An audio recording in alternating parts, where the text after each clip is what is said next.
All right. It is another stellar episode at the virtual bar on There Will Be Bourbon.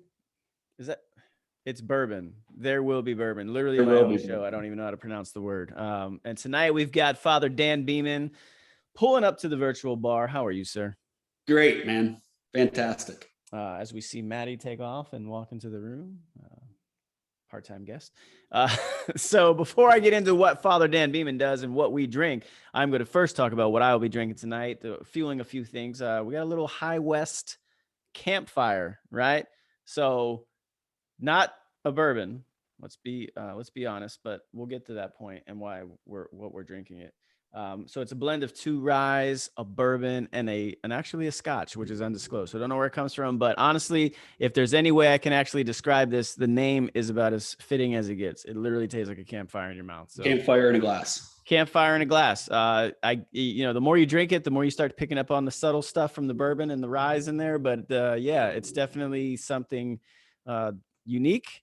I am not a fan of peated scotches at all. And fortunately, it doesn't remind me of those. It's very, very good in a very, very strange way. And then I will follow that up, sticking with the theme, with the little Elijah Craig toasted barrel. You're hitting both of them behind me. Have you had this one? I have many times. Yeah. It's so good. It's hard to find around here because, like anything good, people just jack up and mark up the price. But I got a guy who, when it falls off the back of a truck, he gives it to me for the right price. I don't smoke cigars, but that's a cigar smoking. You think so? So that's another thing. So I've never really done bourbon with cigars. Like I always feel like the smoke is going to kind of ruin the bourbon. No? Yeah. Nah, I don't know. I don't smoke cigars, but I did Copenhagen straight when I'm drinking bourbon. And winter drinking, I'm drinking beer. So if that helps at all, I did like straight, like let's just no flavor. Let's just do it right.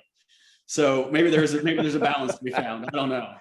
How you manage? So that's one. Okay, I'll get into that real quick. Let me hit up because it kind of ties into the World Championship softball team. So let me give a quick shout out to LFG. Let's fucking go, the world champions for the second time in a row. A big shout out to Clay out there in the right center, left center, Alan, Curtis, Matt Quinn, myself, obviously the wall at third base. Didn't play much like a wall this year. A lot of holes in the wall, but we can fix those with mortar and seasoning. All right. Then we got Aaron behind the plate as well as Mark. I think it's Mark S. Mark R. There's 2 Marks. 1 Mark, 2 Mark. So both of you Marks. And then we got Keith over at short, and of course Spencer at second, and Biggie at first, picking up all of my throws in the dirt mostly. And then of course the world's greatest team mom, Donald. So you guys, another fine world championship ending season. Congratulations. Let's go. All right, sir. Enough of that. So yeah, that kind of ties into what I was going to say. You put in a nice solid lip before we started recording, yes? And you're managing to drink at the same time. So once upon a time when I did, when I dipped, it was in college. You were a boy. Yeah. Yeah. So I dipped in college because I was playing baseball, and I think I may have told this story before, but anyway, if I didn't, you get to hear it. So the first thing I ever tried was chewing tobacco, right? It was like fall ball of freshman year, and I'm sitting out there in the outfield, and one of the pitchers who'd been around a few years, I think he was a junior or senior, came up to me. He's like, "Hey, you want to try this?" I'm like, "Sure, let's try it." I'm all about team cohesion and, team building. So I try it. I try chewing tobacco, and I don't get it. I'm like, what's the point? Right. Like I was expecting something, like it's sweet, I'm spitting nonstop. And then all of a sudden, because, we're pitchers, we're out there in the outfield catching or shagging fly balls. Guy up to bat hits a fly ball. I'm over in center field coming straight at me. I look up at it, I go to turn to run after it, and I fell right on my face. Like everything that I was waiting for finally hit me all at once, like that buzz at the first time. I just floored me. I was like, wow, that's nice. Then I moved on to dip, and we had like one of the guys on the team, his uncle worked for Skoll. And apparently Skoll had like a plant or something up in upstate New York. So he would literally just ship like entire, like if you went to the baseball house, like the guys who were out of the not the barracks, but the dorms were out of the dorms, they had a baseball house. They had an entire freezer just full of logs. It was of any flavor you could think of that Skoll made. Free to go. And so I made the bad habit of making cherry Skoll was my go-to. Ooh, absolutely. It's so Yeah, awful you just now. lost a lot of credibility with me on Hey that. man, look, I was Junior high at this point playing ball, or like how old are you? I would sit and oh god, another great story. So we would sit and we would have Madden tournaments on the PlayStation. And I remember one day we had been playing for like 5 or 6 hours, and you're just getting delirious at that point. And I had this spitter full, it's like halfway full of cherry. Oh no, you didn't. No, I You did. didn't. And then I remember one of the guys across the hall, he went to go get some sodas and he brought me one back and I mixed it up. Not a So good friend. yeah, that that did not end well. It's one of the, that's why I say like how I've never, and what this ties into is I've never understood, because I can't do it, how you're able to drink and still dip at the same time without mixing. How long did you dip? Literally, honestly, I quit as soon as I stopped playing baseball. So I was only there at that school for 2 years before I dropped out and joined the army. Yeah, it's a mad skill, I guess. I don't know. I think I started when I was maybe 14 or 15, and both my older brothers were ball players. They always dipped, but they kept it. My mom knew, she hated it. I kept it a secret. I looked like the saint. They had no idea. Literally. And I quit when I started seminary. I was, whatever, probably 26 years old. I was like, I'm the seminary. I can't be sitting around with spitters. And so I quit. Why not? And yeah, exactly. Yeah. It was, they're not into vices as much. And so I quit until probably like 4 or 5 years ago. And I'm hanging out with all dudes who chew. And I made it a couple of years. And then I got to the point where it was Lent was starting. And someone said, what are you going to give up for Lent? And I, hadn't been dipping for 15 years. And I said, I'm giving up fear, and I'm afraid to start dipping again because I'm afraid of addiction. So I'm going to give up fear and I'm going to start dipping again for Lent. It's not what Catholics should do. It's not the general premise. I love it. That's great. And you would have thought I quit at Easter, but no, I commit. So still going. Yeah, still enjoy it. So okay, well that's good. Okay, so what is your flavor then? You said straight, right? So I do Copenhagen long cut, and no pouches, none of that. Certainly no cherry. I mean, I don't know how you got away with this. We're talking about women playing sports. We could get into that. Look, cherry was good. Cherry. I also enjoyed a nice spearmint long cut from time to time. I remember the big thing, like my coach, our head coach and 2 other guys, they all chewed like Grizzly. Yeah, that's the poor man's chew. Yeah, so they did Grizzly, and then my coach, we had one of the guys, because the bags had just been coming out, right? Like this was, this is 99, 2000, 2001. And I'm not going to say what he called the bags, but it rhymed with bags. Okay. Yeah. So there was one of the guys, this guy, I think it was Ben Dyer. I remember he got on one of the breaks, he got in an accident with a moose. It was crazy. But it was upstate New York, man. I don't know this guy, but I want to hang out with him. Yeah, there's some weird shit going on up there. And like, he was fine. He drove a Ford Ranger. The Ranger was totaled, and the moose got up and just ran off. Like, it's a moose. It's like a 10-foot tall horse with antlers. Yeah. Well, anyway, so that was so all my dip experiences centered around that. And like, literally, like I said, like I've been very fortunate because I smoked at the same time. Like I've been able to, my vices, I've been able to quit if I need to immediately. Like I've been very blessed to not have like any type of addictive personality, except with bourbon. I think, but whatever. That's all right. That's not, we've all got our changes. Yeah. I can quit if I want to, man, but I don't. Okay. So yeah. So real quick, the reason I've got the Father Beeman on is because, man, we go way back on Twitter, like 2009, like before Twitter turned into the absolute dumpster fire that it is today. How did you get on it? Like what, because you had it looks, so from your bio, I guess you became a priest in 2007.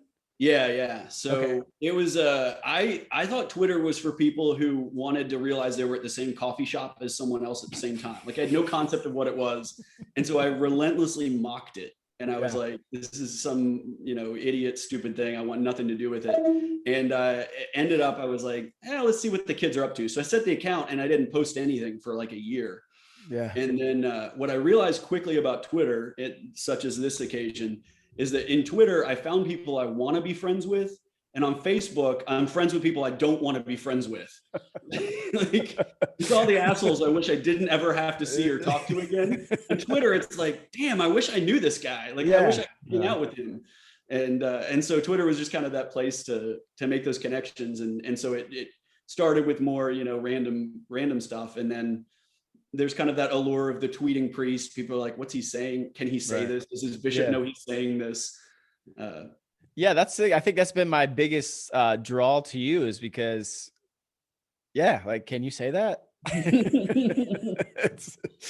I think the honesty, I guess, and just I think you do a great job of just showing the fact that, hey, like, you're a real person. Yeah. There's not like some sort of facade going on, where I don't think, and whether it's you or whatever religion you get in, I think people are assuming that you guys don't have personalities or like normal lives. Yeah. I think sometimes I err on the side of maybe a little more than probably. I think if my bishop read my Twitter every now and then, he'd probably give me a, hey, calm down. And it was the funniest thing is, like, I flew under the radar for a long time, and most of my, my parishioners, the people I actually see every Sunday, had no idea. And then eventually I started seeing like likes and retweets from people. I'm like, oh crap, I've got to see them on Sunday morning. I'm like, well, I guess they like me. They're still coming. So. Yeah, but that's what shows that, hey, those people they're like, that's what I mean. I think that's so many people, especially today, are just afraid to pretend that, or not. They're not afraid to pretend. They're trying to pretend that they're not feeling the same thing as everybody else, right? Like, everyone's trying to put on this facade or this fake social media screen up, like, oh, I don't want to be on the wrong side of whatever's popular today. You know what I mean? It's and that's how we've created this fucking silly little cancel culture thing that I find the dumbest thing ever.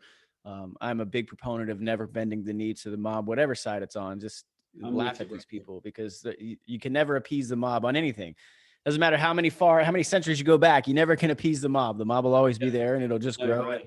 And they eventually will come for you, and how you react is up to you. But yeah, and I think that's like one of the coolest things I've seen about you, is that you are very genuine, and you give off a very approachable persona. And, you're, for lack of a better term, you're just like the rest of us, man. I hope so. I am in many ways. So it's also kind of cool to have a world where many people that I follow or that follow me have no concept of the church. And so, I also want to show a good side of the church. I want to show the beauty of the church, but I also want to show that it's approachable, and that you don't have to be a 90-year-old woman praying a rosary all the time to be intrigued by things of faith. So I try to find that blend, and sometimes I do well, sometimes I mess up. How'd you get in there? Because going through your bio, you've done a lot. You did a lot before you went that path.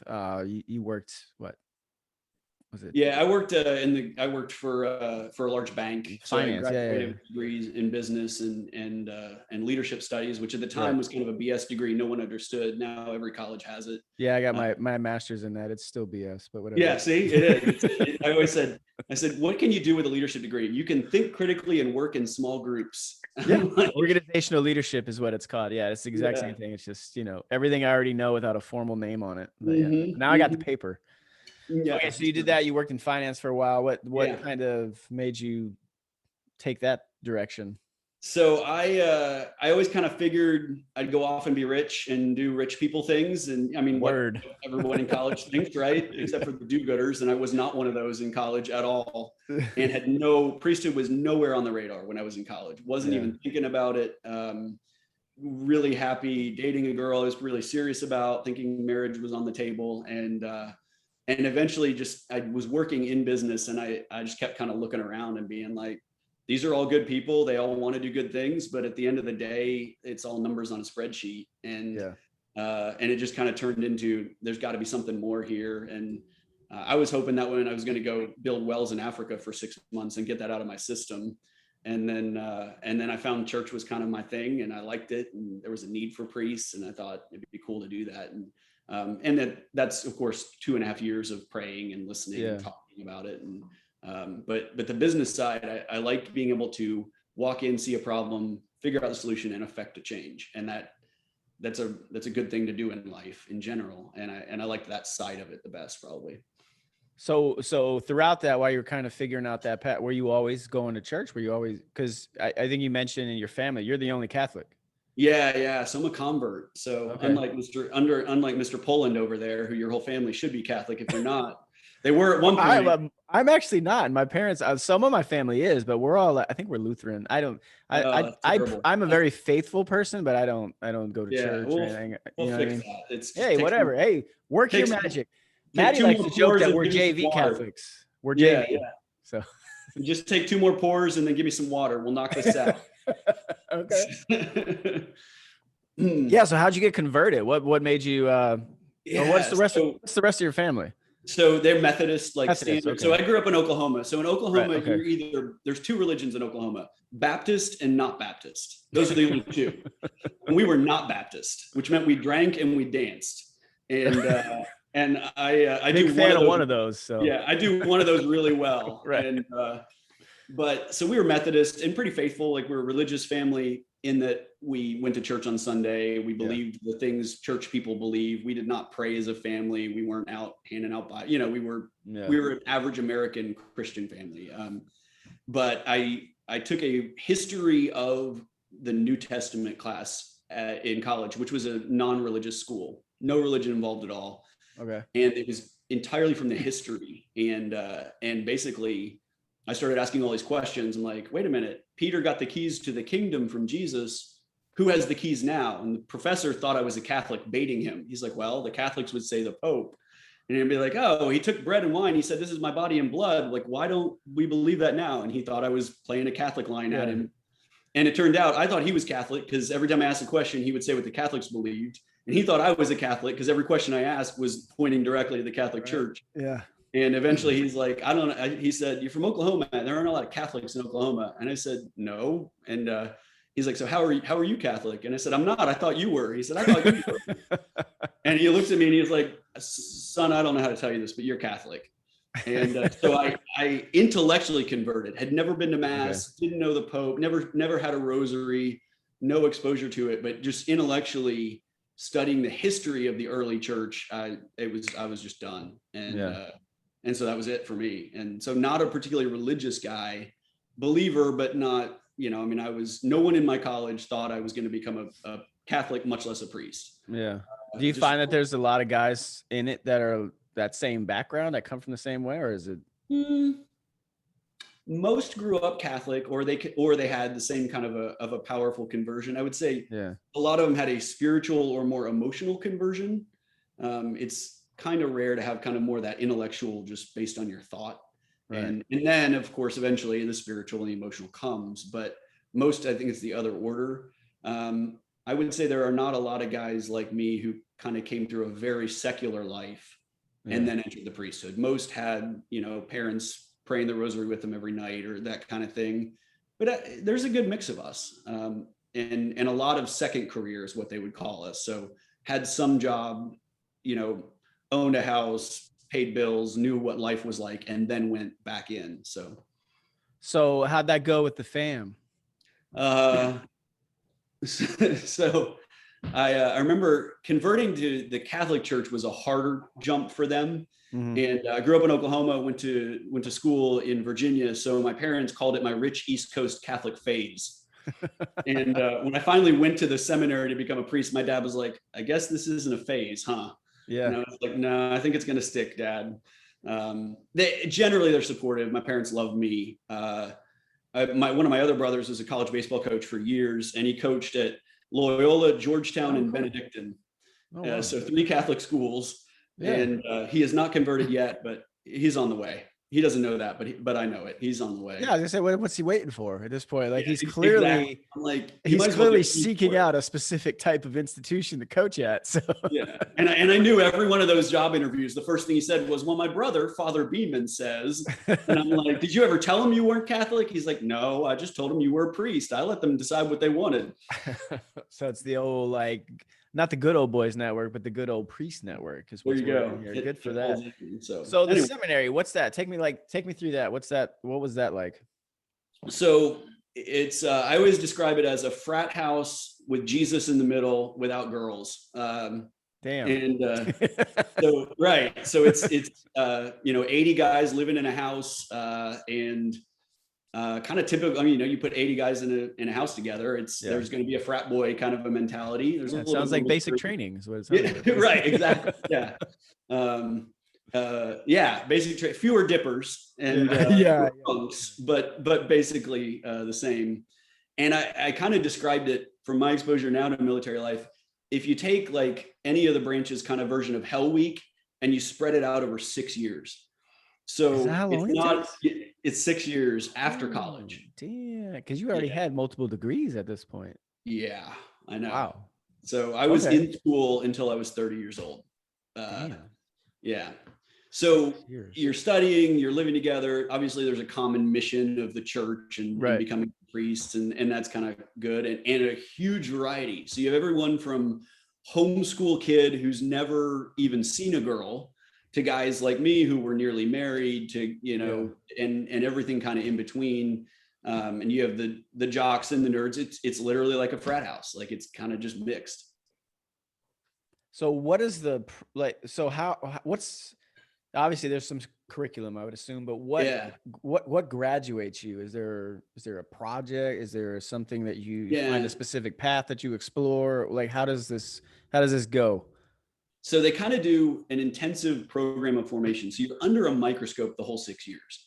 So you have a formation faculty that lives with you, that's working with you, trying to make sure that you're going to be a good priest. And we would say in the church, like the guy has to discern, which is a fancy church word for decide, has to discern that he wants to be a priest. And then the church has to discern they want you to be a priest. Right. And either one of you can say no at any point and you're done. And there's no, so we would say up to the work of the Holy Spirit. Others would say it's up to the fate of what people decide. But and so that whole time they're watching you to see, would you make a good priest? Would you not? So every meal is in common. So like you're sitting down at lunch and you say one wrong thing and a faculty member hears it, you're going to be in his office the next day to talk about why you said that and what you meant by it and who might it have offended. And so there is an intensity to it. You're doing spiritual formation, academic formation, personal formation, and a really kind of strong sense of human, like how do you get along with people? So there's a kind of these 4 pillars that they're intensely looking at.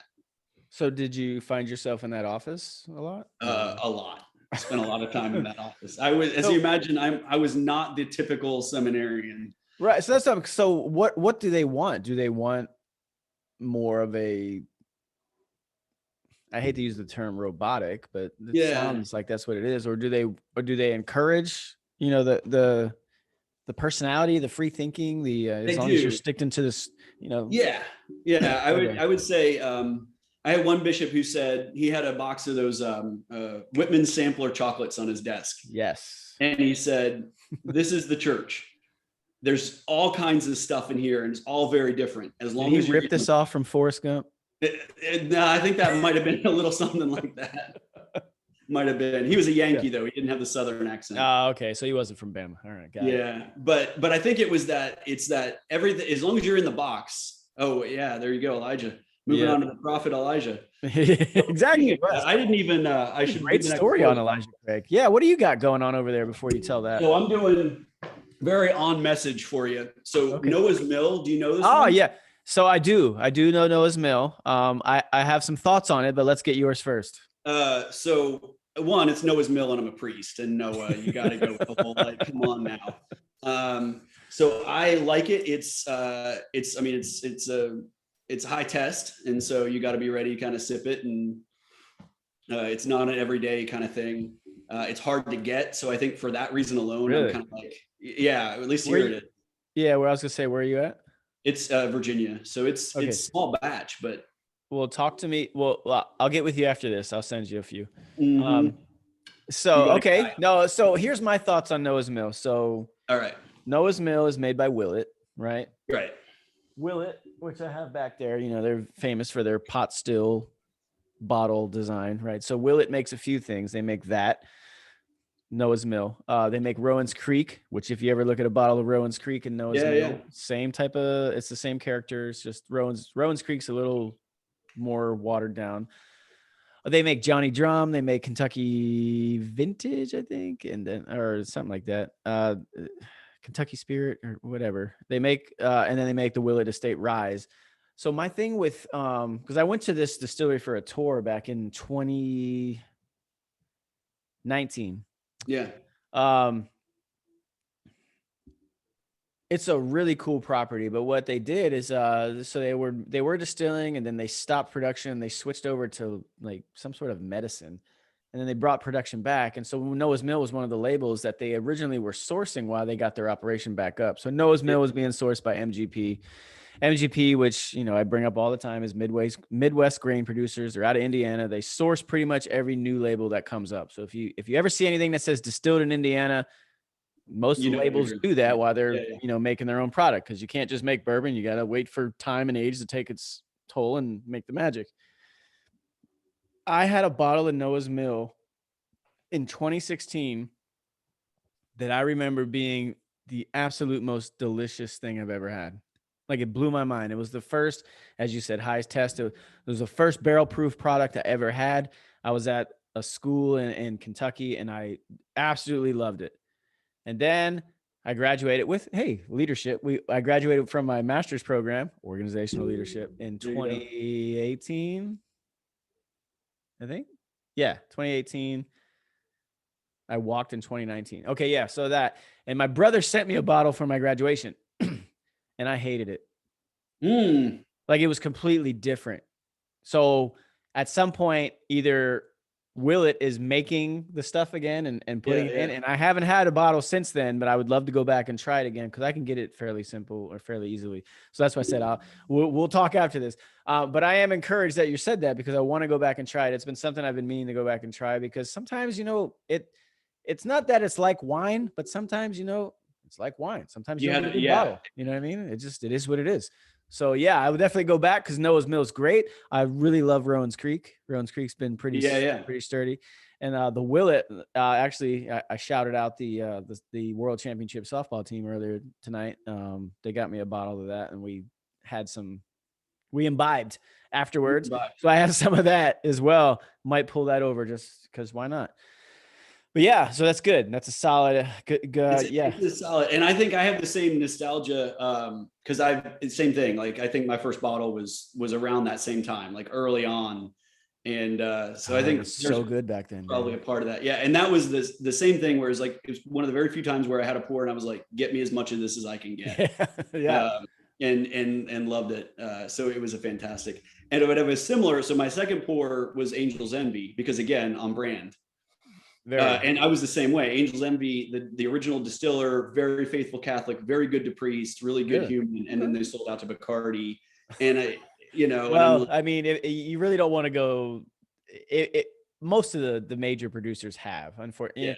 I mean, I kind of know why, but a part of me is just like, I don't know if it's for the capital infusion or whatever it is. It's just to like have secure financial backings or whatever it is. I mean, but yeah, I mean, every bottle you see there's a big parent company. And it's bastardized, but it's still, it's a good bottle. It's always a sturdy, and then Angel's Envy is also, it's one of the, so what most people don't know is like finishing is something that's become pretty popular. And all right, so toasted barrel, right? It's finished in a second barrel that is toasted.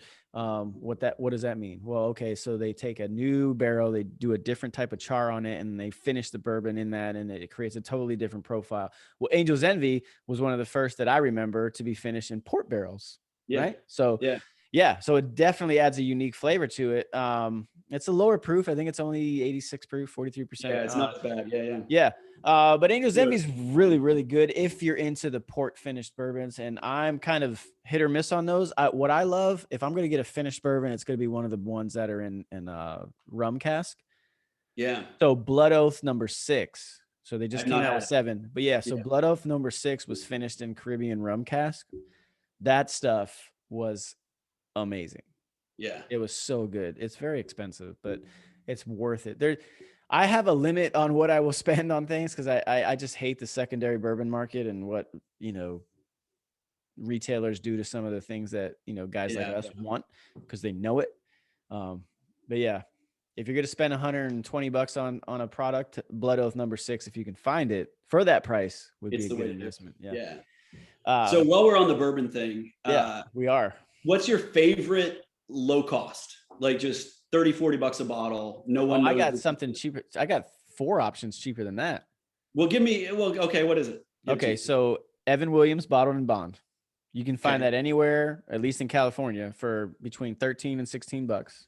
Evan Williams bottled and bond, right? So let's do a little history lesson, right? You like history. So bottled and bond, right? It's the first thing that came out of, it's the first product to be legislated through Congress in 1897. The Bottled and Bond Act stated that every bottle that was bottled in bond had to be at least 100 proof or 50%, right?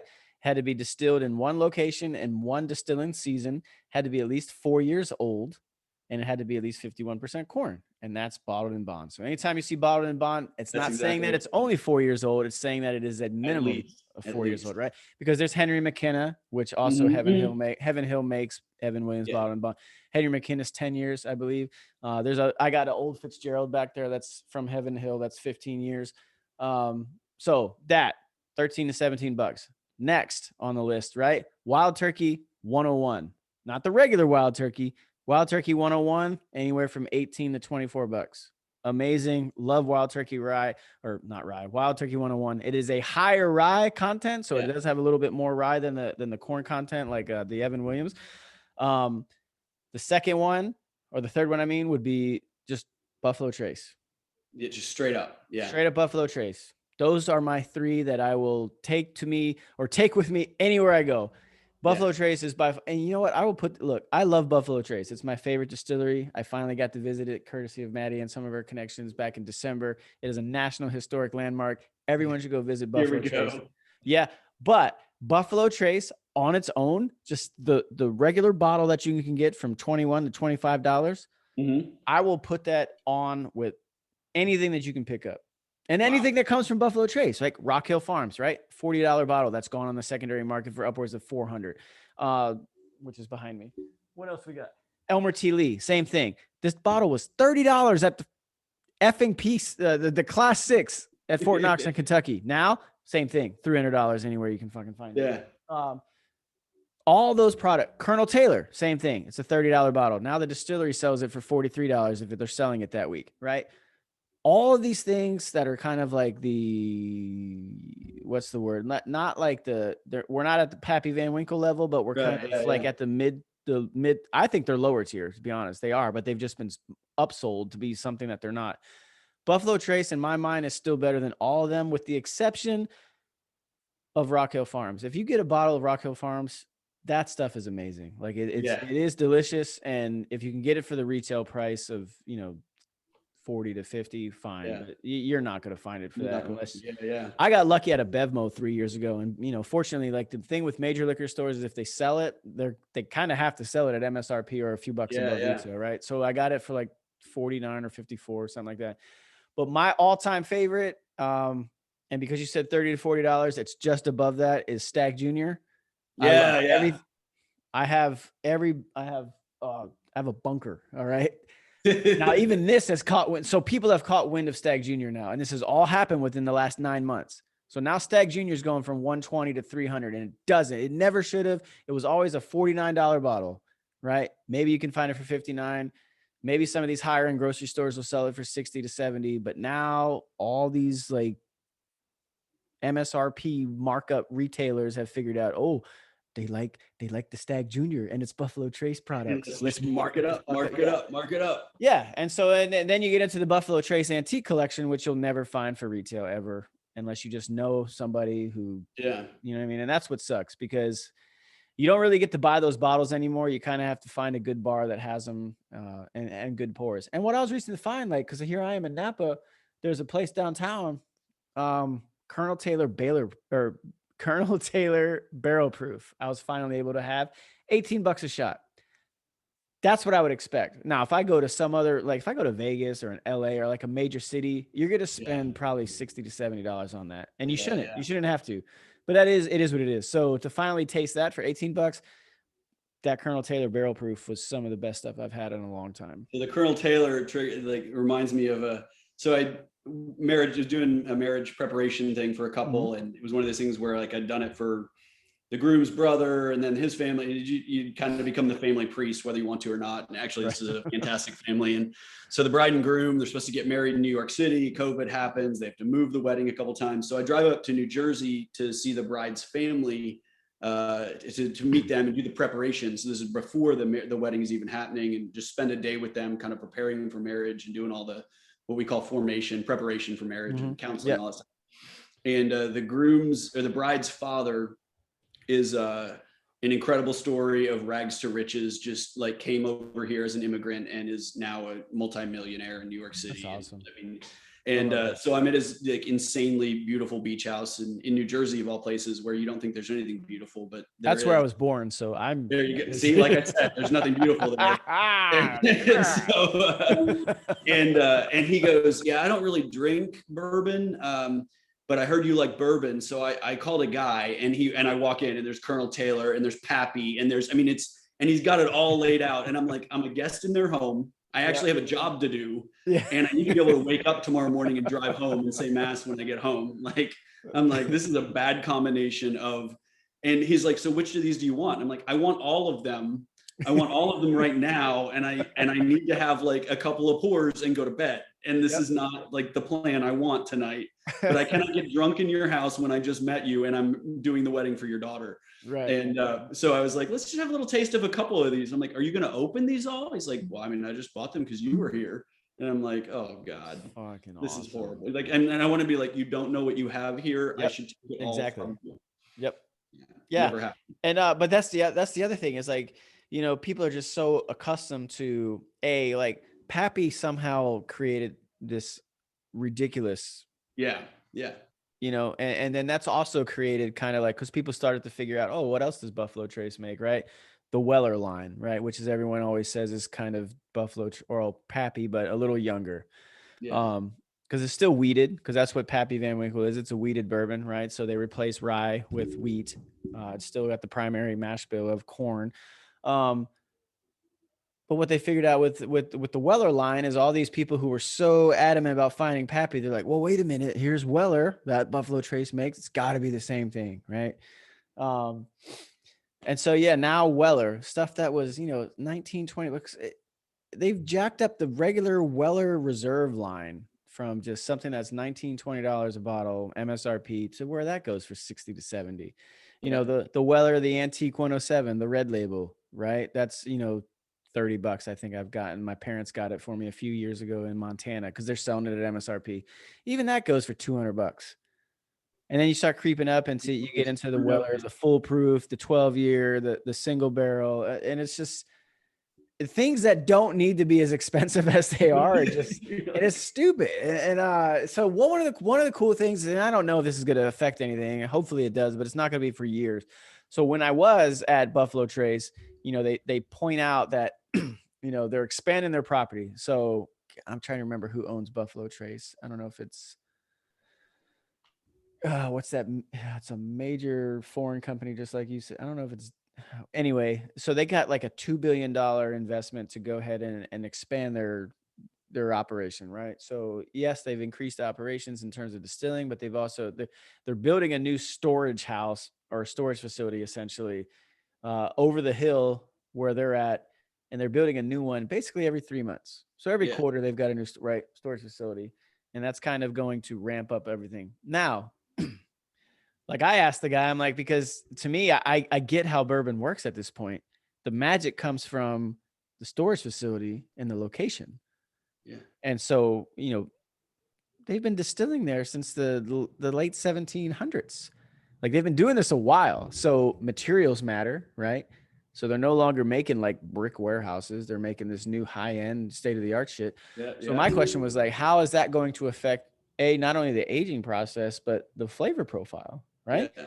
Because if you're famous for Warehouse H, that's like the famous warehouse on Buffalo Trace because it's a brick building, or you know it's a wooden facility that has varying temperatures because of it. And now you put that into this new high-end state-of-the-art facility that's got a constant climate control.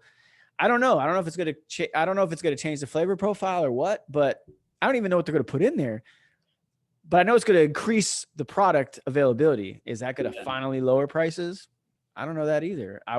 would love to, because if you look at MSRP, a 23-year-old bottle of Pappy Van Winkle should go by MSRP for $229. If you can find that for less than 6,000 anywhere, buy it. Yeah. You know what I mean? Because it's absolutely stupid. insane. It's insane. That markup makes no sense. And I've never had the 23 year. I did have the 20 year in Vegas for like $60 a shot back in 2014. So this was still like the bourbon boom was coming, but it hadn't really affected bar prices like that crazily yet. Now, and Vegas is what it is. So yeah, I've had that and I loved it. And I think it's great, but I'm also like, man, there are some things that I've had that they're better. Yeah. It's got such an allure to it. And that's exactly it. It's there are so many things that are. Yeah. It's the women flying coach, but carrying a Louis Vuitton suitcase. And I'm like, dude, you could be sitting up here with me in first class if you just bought a Samsonite that'll last forever and didn't have to do this. Like, what are you doing? Like, come on now. Yeah. So speaking of that, have you ever been to Vegas? I have been to Vegas. Okay. How'd that go? Not a fan. Not my jam. Okay. Tell me why. Cause it's one of my favorite cities. So in my life, I have, there are three things I've never done. I've never smoked anything. Cigarette, cigar, weed, never smoked a thing in my life. Okay. I grew up with parents who smoked growing up. I hated it. And I never, to this day, clearly I don't have an issue with nicotine, but never smoked anything. I've never gambled, and I've never had a sip of coffee. What? You never had coffee? Never in my life. How is that? None of these things are religious or moral. No, not at all. I'm just, now it's a pride issue. I'm like, well, shit, I can't give up now. So I just haven't. And I said I wasn't going to cuss on this, and I can't anyway. So I went to Vegas, and so I was like, well, is this the time where I gamble or not? But I was there for a Catholic conference of all things. Yeah. Okay. And I just, the air in Vegas was not my jam. I was like, I'm not a super pious guy, but like the evil of sex always for sale at no cost, it just was too much for me. And so it just was not. So like the best thing about Vegas was In-N-Out. Like I was so In-N-Out is a great thing on the West Coast. Absolutely. Right. So it wasn't my thing. But I have been. So, okay. So that's okay. I got two questions, right? Right. So you mentioned you had a Catholic convention or something going on there. Why'd they choose Vegas? Well, that's a very good question. Many of us were wondering the same thing. Yeah. So here's the greatest part. The convention was for training youth ministers in the Catholic Church. Probably not a good look. Interesting. Yeah. Not one of the major youth ministry organizations I work for today. I want to clarify. But it was one of these like, hey, well, first of all, conventions are cheap in Vegas. Hotels are dirt cheap. Well, yeah. And let's be honest, aside from everything you already mentioned, the one thing Vegas does very, very well is conventions. Like they're the benchmark for service. Yeah. And people want to go. And if you do like to gamble, even, reasonable, I have no moral issues with gambling. I just have never done it. And so, if that's your thing, go for it. But yeah, so they have a convention here, and there was a bit of a kerfluffle when we realized there was a strip club in the actual hotel where we were hosting the event. So they never did that again. I will clarify. And I don't think they knew that when they booked the event, but I was a seminarian at the time. I didn't know what I was getting into. So where does the church come out on? That's what I'm curious. Like, so is there some sort of like official stance on cities like Las Vegas? And, we take it out of the States, and there's other cities you could highlight. Cause sure. Catholicism is obviously a world religion. So like, what's the stance? Half of Germany is Catholic. And there's not a lot of moral life in Germany. Yeah, I've been there. Exactly. So, so I wouldn't say that it's a matter of, like as a city, sure, go ahead and go to a conference you want to. Gamble is fine. Like drinking, we're not opposed to. We always say in the Catholic Church, all things in moderation, as long as they are not in and of themselves immoral. And there's nothing wrong with drinking and gambling and those kinds of things. I think for me, the kind of just the vibe of Vegas, the idea of it, mentality of knowing that you're looking around at people who think there are no rules in Vegas. Like, yeah, it's probably too much. But also the Catholic Church is everywhere in the world. Like, that's the thing about us, the religion. We're the only religion in the world that's everywhere in the world. Yeah. And so we're in every land, whether it's a debaucherous, horrible place like Vegas, or in the most uptight kind of Southern conservative, very intensely Catholic areas. Like, so for us, it's, you bring the gospel where you go, and there's always souls there. So you do the best you can to be an example of it and kind of live it. So what, I guess, okay, this is good. Now we're getting into some stuff here. So what is your ideal, like, what would you like to see if you could set every city off to the same, right? Like, this is Father Beeman. What does Father Beeman want to see when he goes somewhere? For the world. Yeah. Like, so this is you, I guess. You don't have to speak for the Catholic Church, right? That's a pretty bold statement, but so what, you don't like Vegas. I got it. And I get it. I totally understand. And look, I went to Vegas for the first time in 2004. I've probably gone every year, if not every other year since then. And I've seen a massive shift in what it was to what it is now. It's totally taken a turn towards catering towards families. Like, there is everything that you described there. Don't get me wrong, but it is definitely a much more family friendly place. And every time I go, there's people with little kids. And I saw that in 2004. And my own parents, like, that was their favorite spot to go. My dad liked to gamble a little. My mom liked a good show. They liked hotels. So that's that's what I go. I go for there's three things I go to Las Vegas for. Now, don't get me wrong. I do gamble. I gamble on sports. I gamble on football for the most part. And, go for it, man. 10% to the church, 10% to the church. Yeah. Right. Got it. Well, when we convert, we haven't done that. Yeah. There we go. So that 10% is still going to my bourbon. I go for the fact that there are the greatest pools that I can just hang out at during the day. The restaurants, literally the best restaurants in the world per capita, all within walking distance of where I'm at. And same with the beverages. Like, these are the things, like, everything that I want to do within walking distance is right there. Like, those are the things I go for, right? I like to gamble. I like to eat, and I like to drink very, very good. Those are the things I want to do on a vacation, and I don't have to go anywhere. I can stay in my little sphere and not have to deal with anything, right? Okay, so now we're back to you. What do you want? Because Vegas isn't your jam. I'm going to venture that the South that you cited, probably not your jam either, just based on how you are, from what I can see and what I've known over the years. So what's the medium? Like, what do you think we need? Well, I mean, ultimately, like, what do I want? I mean, it came out of the gospel of Jesus. Like, my goal would be every single human in the world is a practicing faithful Catholic who loves Jesus and realizes he came to save them and is seeking virtue as a human being to be the best they can be. So, like, I mean, ultimately the goal, I would love for every soul in the world to be a practicing Catholic. Like, I think that's what God intended. I think that's what he gave to the church. I'm an all out Catholic. Like, I'm 100%, like, I think this is the best path for humankind, for the good of each other and for the good of an eternal life. So I don't want to, like, sell that short.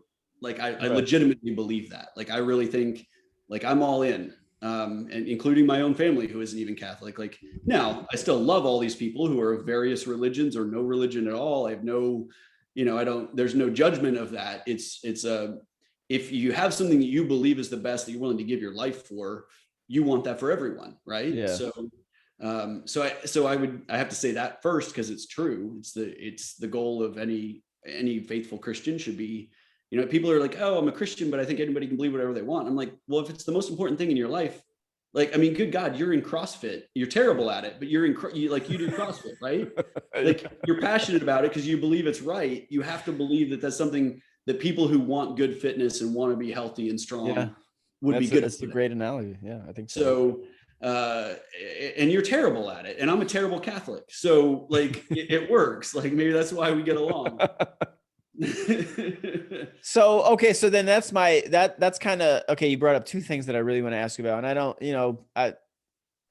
I'm just going to ask them. So the first one is, you brought up, people, no matter what their religion is. And so that, how do you view, or how do you go about acknowledging the fact that, okay, Catholicism is what this is you. Yeah. You're obviously not ignorant to the fact that there's a huge world out there and people from all walks of life who have their own religions or whatever. So how do you deal with the fact, or like, what is your stance on people who think the exact same way you do about your religion, Right. Catholicism, as Yep. they do with theirs? Like, is this supposed to be some sort of combative stance? Yeah. Or like, so Yeah. what? That's what I always wanted to understand. Someone Yeah. who is in your position, who's actually a priest, right? I don't get an opportunity to talk to you guys like this every single day. But what is your take on, you know, Islam, Buddhism, all these other Yeah. major Yeah. world Sure. religions that have the same exact feeling probably about their religion as you do about yours? Yeah. So I'll go out on a little bit on the ledge and answer it very honestly. I have far more respect, and this is Mhm. not a jab at you, but in a way it No, is. yeah, no, it's fine. Uh, I have far more respect for people who find a religion and follow it faithfully than people who say, well, I'm not religious, I'm spiritual. Yeah, And yeah. here's why. In my view, people who say, okay, I'm generally spiritual, what they're saying is, I want an experience of God and I'm going to put it in my terms and I expect God to react to that. People who are Okay. religious say, I want an experience of God and I'm not going to make demands of God as to what that looks like. I'm going to let God make demands of me because Okay. he's God and I'm not. Right. And so I have a profound reverence for, I mean, Mormon theology is insane. Like, it's crazy. But Mormons are deeply faithful to a religion that says this is what you must do to be faithful, and they do it. And the fact that, 18-year-old kids who could be at college acting like you and I acted like idiots in college are saying instead for 2 years they're going to go to wherever the church sends them, and they're going to Yeah. commit 2 years, and they're going to pay for it Yeah. and go away No, and I've abandon. seen that out here, out in Northern Yeah, California. There's a huge Mormon population, and I've yeah, I've talked to young men who are like, "Yeah, I'll definitely join the army, but I got to go do this first." yeah. You know what I It's mean? nuts. But they're allowing the religion, in their view, they're allowing God to make a demand of them, and they're saying, I'm going to do this because I want this connection with the Lord. Yeah. And I think that there's a deep power in that. So even in the religions that I think are really flawed in their theology or their understanding of who God is, I appreciate and respect that they are willing to submit themselves to that and say, I don't make demands of God about what my experience with him is going to be like. I let him make the demands and I do my best to fulfill them, and I'm going to fail. And hopefully, at least in Christianity, we know that when we fail, God's going to forgive us. That's not true in all religions. Mm. So I think from that perspective, like, absolutely respect other religions. I understand them, and profound reverence, especially for the more faithful of other religions who really let it be the thing that guides their whole life. Um, so that I have to say. Now, ultimately, I think Christianity, and then to take it a next step, Catholic Christianity. There's a bishop in our church, Bishop Barron, who's kind of famous as kind of the face of the church right now. He does a ton of YouTube stuff, tons of followers, and he says Catholic Christianity is the privileged way, and that's not an arrogance to say we're better. It's to say it gives you all the benefits of a connection with God in this life to make you a better person, that some of the other religions are missing some of that connectedness. And so I kind of have to say that. I have pretty strong views of Islam that are not necessarily positive, because I think the nature of the way Islam views God is contrary to anything I can understand about the connection with God. So I believe God is familial. I call him Father. I know him. I believe he sent his son. He took on flesh, came one with us, was humbled. Islam takes a different view of God as one that must be kind of appeased. That you would never, I mean, in Islam, you would never call God the Father, because that puts him in a familial relationship. So I think that's a view of God that and again, I'm sure 15 different people who follow Islam would say I'm completely wrong about that view, but I would take it kind of a different view of that and say the gift of Christianity is it's a God who took on flesh and experienced everything we experienced other than sin in the world, every human emotion, every human suffering, every human struggle, and said, I'm doing this for the sake of you, not me. And so I think Christianity has what I would consider that privileged way of we know our God. He took on flesh. He dwelled with us. So I think I have a bias toward that view of religions specifically. So, you look at each world religion, there's a different thing to say. But the Buddhist who faithfully says, I believe this is what God wants of me, and I'm going to live it my absolute best, and I'm going to be the best human I can be and treat other people with dignity and respect, I'm all for it, because there's a good in that's a part of the human nature that is at its best when you live that the best. So, and not to go all the way back to where you kind of, and I kind of jab, but you didn't take a jab. But so, I feel like every religion has their moral code, right? Sure. And so, I've come across people I used to argue with I've been on Twitter forever. I used to argue with everybody about everything, and I just stopped because there's no point, unless it's just something I'm truly, I guess the only thing I would probably argue, it's kind of like you were, I will only argue with people on the internet about football, right? Right. So, yeah. So I'll only argue about a very, very, very few things, right? But I just remember a few years ago where someone tried to make the case, who I really love and respect this person. Someone tried to make this case on Twitter about how religion is at the cause of everything negative in the world, and Right. the world will be better without religion. And I'm just like, what planet, as you tweet this from the comfort of your first world democracy, have you managed to come to this conclusion to where you can honestly say that the world as we know it would have been better off if religion never existed? And man, we can go down so many rabbit holes with the Crusades, with all these things, but like, when I just say, what's your initial reaction when I say something like that? If you would have heard that, like, what do you say? I hear that all the time. Okay. Number one, I think without religion, we wouldn't be here, because the propagation of humanity existed because religions believed it was important, and this was before Christianity, before even Judaism. I mean, the early pagan religions still believed there was a reverence for having children, for raising them, to at least acknowledge there was a force greater than them. And if you don't ever believe there's something greater than you at any point, why would you raise children? Like, there's no harder job in the world than being a parent. And I don't ever have to do this. Like, on my day off, I can sleep till I decide to wake up. No one's going to wake me up. Like, right. Like, I set my own thermostat, and it's always at least 10 degrees colder than any wife or children would ever want it to be. Like, raising children is the hardest job anyone will ever have. If you want to be a saint, raise kids. Like, there's no harder job than that. Why would you take on that job if there wasn't a greater good in that? And I think there's part of that is written in the natural law. Like, the human heart knows that even without religion. But I think when you look at the idea of absolutely no religion, you have no purpose. And if humanity has no purpose, it turns in on itself very quickly. And going back to Noah's mill, that's why we had a great flood, right? Is because people started turning in only on themselves.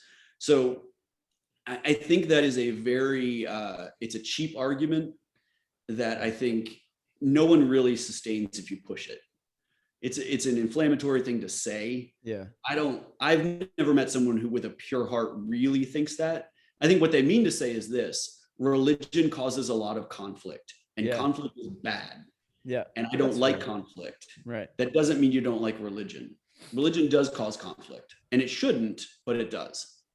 So, so you mentioned the Mormons, and literally some of my best friends in the world, and they're also the most beautiful friends in the world. Oh, they're amazing. Like, these guys are amazing, and a lot of them have,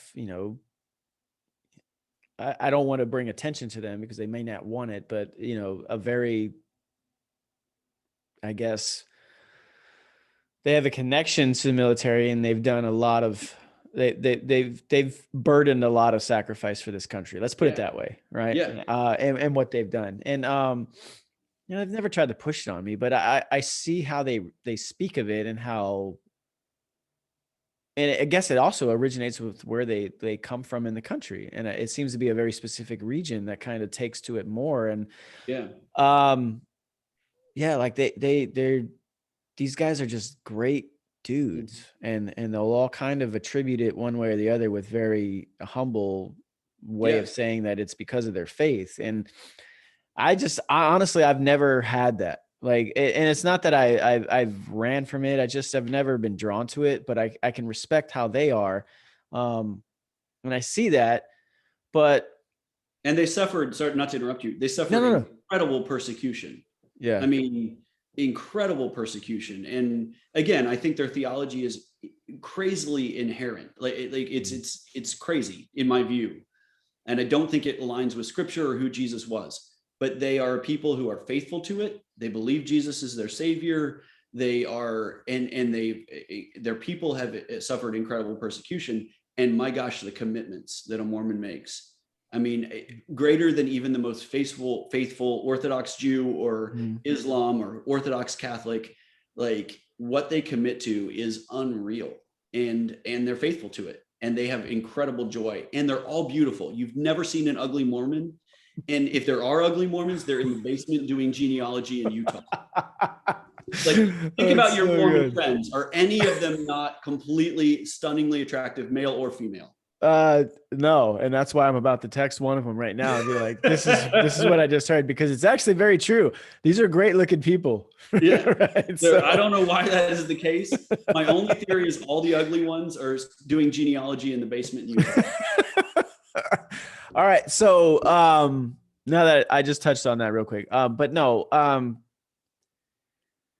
man, I do a lot of, I don't put a lot of stuff out on Twitter anymore that I really think, because I just don't think there's a point. But there's a lot of stuff I worry about, and in this chat with these men and some others who aren't of that faith. But we have a good chat, and we all kind of hold each other accountable, and it's a good chat, and I love bouncing off ideas to them. But there's something that's really been sitting with me lately, and I'm just curious, because I feel like the acceleration has happened, fairly quickly over the last probably decade, where we are. And maybe maybe you can tie it to Twitter, I don't know, but where do you feel we are at in the world? I don't have time to worry about.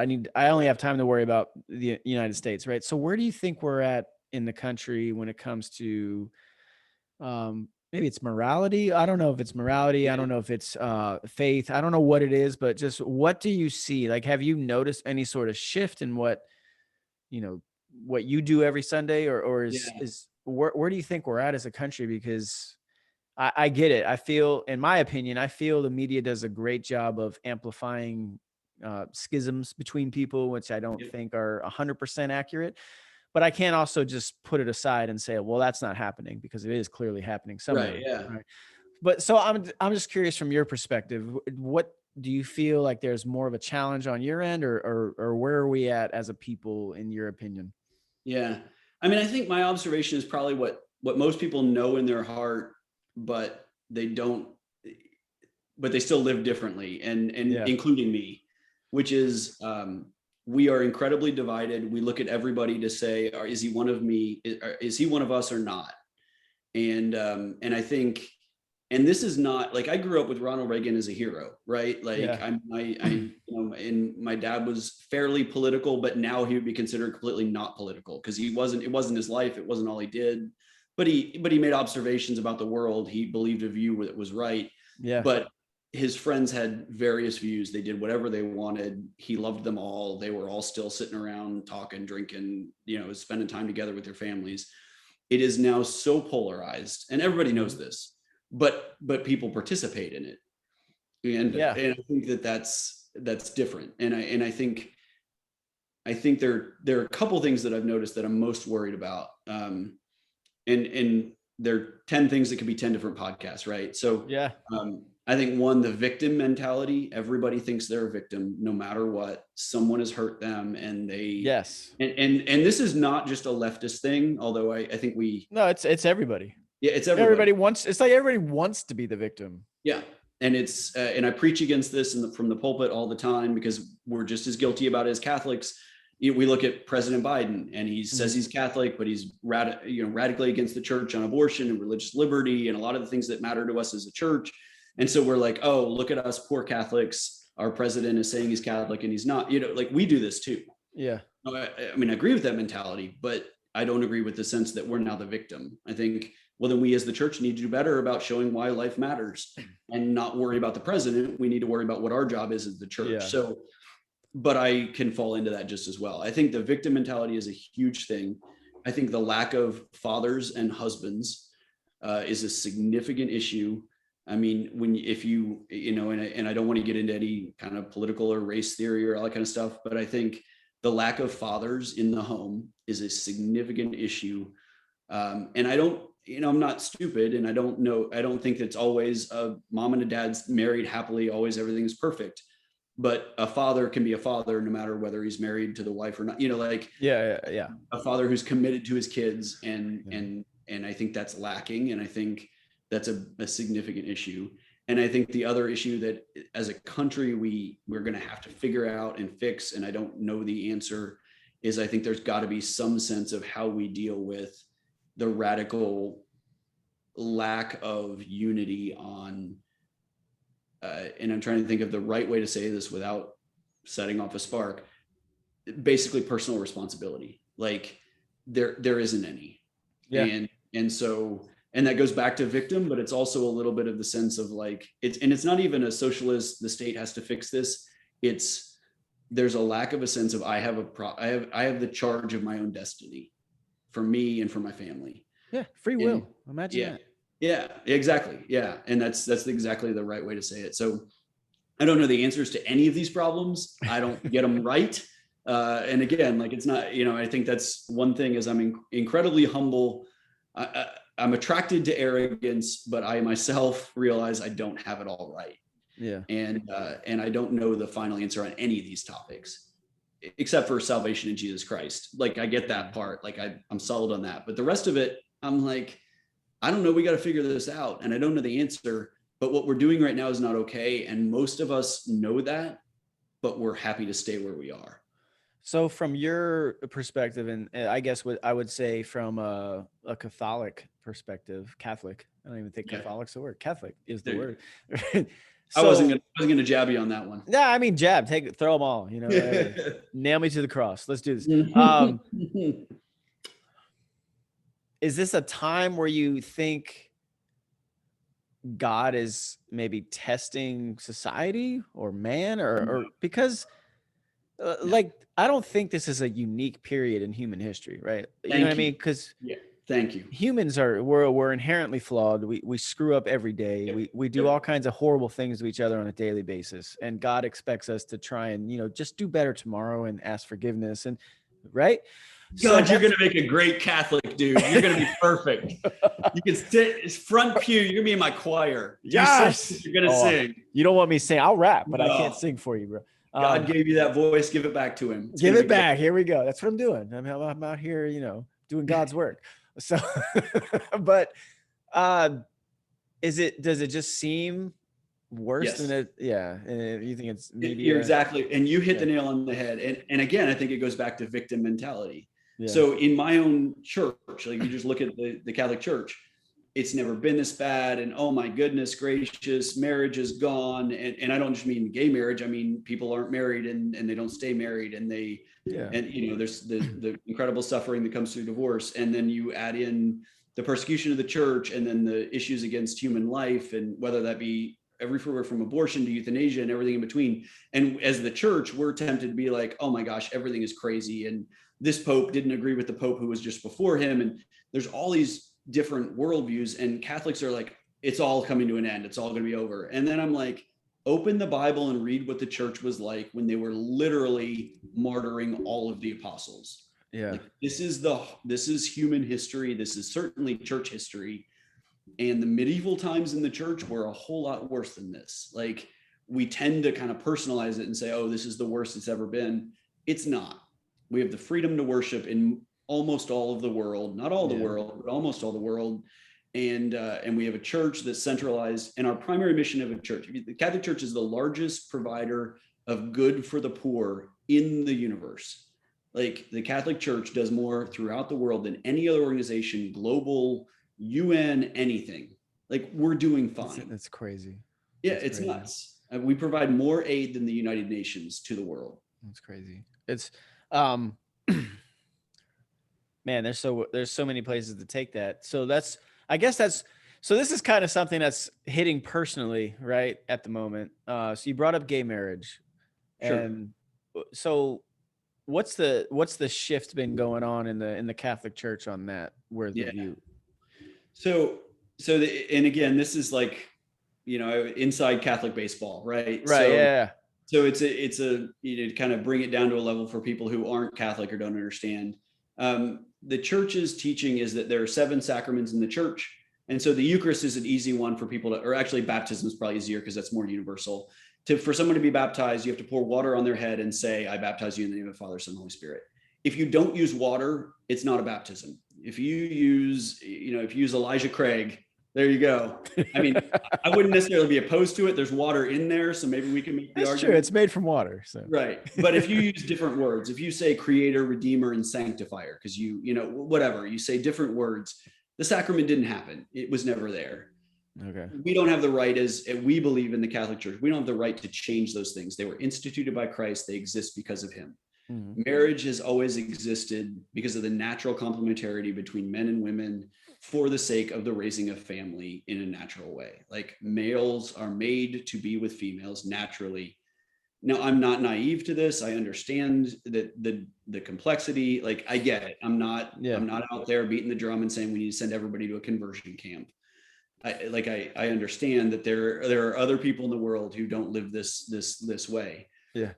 Marriage as a purpose is for, when God wills it, the procreation of children and the natural complementarity of men and women. So the church can't change that as a sacramental view. We can't change what marriage is. We can't say, okay, marriage is an expression of love. Well, I mean, I love you, and does that mean I can marry you? We don't marry everybody we love, and marriage has a specific purpose and a fulfillment that is meant for something very specifically. So from the Catholic view, marriage exists for a purpose, which is bonding between the couple of a male and a female, and the openness to children, even if they can't conceive or even if they're past the age of conception. Mhm. But at least that's the purpose of what marriage exists for the building of a family. So the church can never change that. Like we don't have the privilege. The Pope can't change that tomorrow. People are like, oh, the Pope could change it. He can't, because we're always subject to what Christ taught. Okay. So in our tradition, this is what Christ did. I can't say you can baptize people with Elijah Craig. You can't say that marriage is, so we don't have the freedom to change that. Yeah. I think the question for the church is then how do we acknowledge that there are people who have same-sex attraction, who have found a sense of happiness within that and desire to live monogamously because they believe that a greater good than not living monogamously and just sleeping around like a straight couple would do or a gay couple would do. And I think rightfully the church is looking for how do we answer that longing of the human heart for companionship without thinking that sexual activity between the same sexes is something that's approved, because there's no sexual activity in the life of the church that's approved that's not in marriage geared toward the openness toward life, right? Like if you're a married couple who are straight, you can still sin sexually if you're not open to life. Like we don't believe in artificial contraception. We don't believe in masturbation. We don't believe in use of pornography. There's a lot of teachings about the church that are very specific to marriage and what marriage should be. So how do we acknowledge and understand that sexual activity outside of marriage is always sinful in our view, but still acknowledge the goodness of people who might feel compelled toward that in another way? Right. And that's a rough thing to wrestle with. It's hard. It's a challenge. And I don't have the perfect answer, but I know that it's never bad to put the ultimate end or good in front of people, even if we can't meet it. So I guess my next question to follow up would be, go back to what you said is, there's a lack of fathers in the home, right? Or a lack of fathers with children, right? Yeah. So if a child is being raised by, 2 men, 2 women, there's 2 parental figures, does that kind of satisfy what I would say is something that I guess the Catholic Church would look upon as favorable, whether it's because you said it that, we don't look upon things as being, how did you just say it? Sexual in nature, right? It's more about openness to children. It's openness to doing the right thing. So 2 men, 2 women, is that Right. something that, maybe is not completely sanctioned on, but it's at Right. least viewed upon favorably because there is Yeah. actual figures there, right? Right. So, the kind of contrary to the church argument is often, are you have a child in foster care or a child who's willing to be adopted by two dads or two moms? Right. Right. So are you really saying this is that awful that you would rather them be in the foster care system? Yeah. And I don't know that the church knows the answer to that question. I Mhm. know that the church's adoption agencies would say, we believe every child has a right to the ultimate good. And for us, the view of the ultimate good is every child has a mother and a father who love each other. So if we're putting a child into an adoption situation, we're going to put them in the best situation we possibly can. And the United States in particular, not everywhere in the world, but the United States, the waiting lines to adopt a child for a male and a female couple who are married to each other is insane because of abortion. And Really? that's a whole different podcast, right? Wow. Yeah. But because of that, there are couples who can't conceive who desperately want to adopt children. As a church, we're always going to believe a child is going to benefit better from having a mother and a father who love each other and are in a committed relationship. So we're always going to seek to end that highest aim. So from a church perspective, we're always going to seek for that. And so a Catholic adoption agency is never going to do an adoption for a single man or a single woman because we think that still lacks from what the child deserves. We're Yeah. never going to do it for two men or two women. We're never going to do it for an unmarried male and female couple. We're always going to give them what we believe is the highest benefit to society, which is a mother and a father in a lifelong committed relationship who desire to raise children. We're always going to give the child the absolute best that we believe is good for society. So the church's answer is no, we wouldn't be okay with that. From a human perspective, would I look at a child in foster care versus having two loving dads? Well, in that perspective, I'm going to look at that and say, the church is not going to make that answer. In that case, the adoption agency or the state is going to make that answer. We would advocate as a church for every child to have a mother and a father who love each other because it goes back to what we believe about the natural complementarity. Yeah. But, we have children. I do a lot of work with Catholic schools. We have children in our Catholic schools who have two moms or two dads. We admit them to our school. We tell them what the church teaches. We love them and we don't make them feel ostracized. We don't push them out. We admit them. We're not going to tell the child, no, you don't belong here because of who your parents are. We're going to say, we believe this is the ideal and we love that your parents love you, whether it's two moms, two dads, or a mom and a dad. So we're going to take a clear stance of what the ultimate view of human family is, which is a mother and a father raising children. And we're going to do our best to support that. And yeah, so the long answer is we believe in the good of humanity, but we believe there's a greater good for the human family, which involves a married heterosexual couple.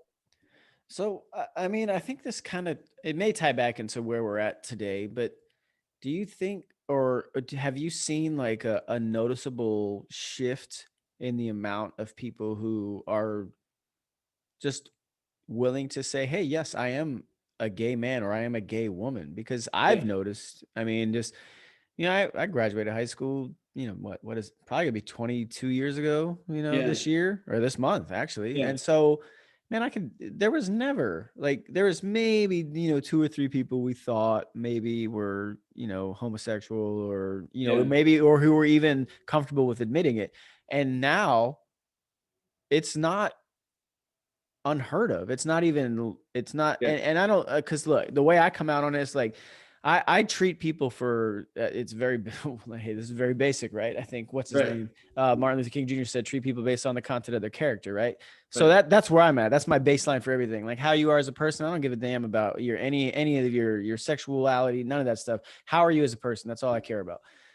But it is noticeable, like it is obvious that there are more gay people today than there were. And if they weren't, maybe there isn't, maybe it's just because we're in an environment where it's more comfortable, right? So is that something that is just the natural progression of people? And in that, does the church have to progress as society progresses? Or Yeah. does that make sense? Because I think I think you're right. So my uncle is gay, my dad's brother. I never knew until I was in college. okay. Like it was never discussed. My parents were not, they didn't push him out. He was a part of our family. There was no, there was no ostracizing. There was no, I never heard a harsh word about gay people growing up. My parents were not, Same. that wasn't there, and I grew up in Oklahoma, Bible Belt, but again, we were not Baptist. We were not Baptist. Not Baptist. Yeah. Right?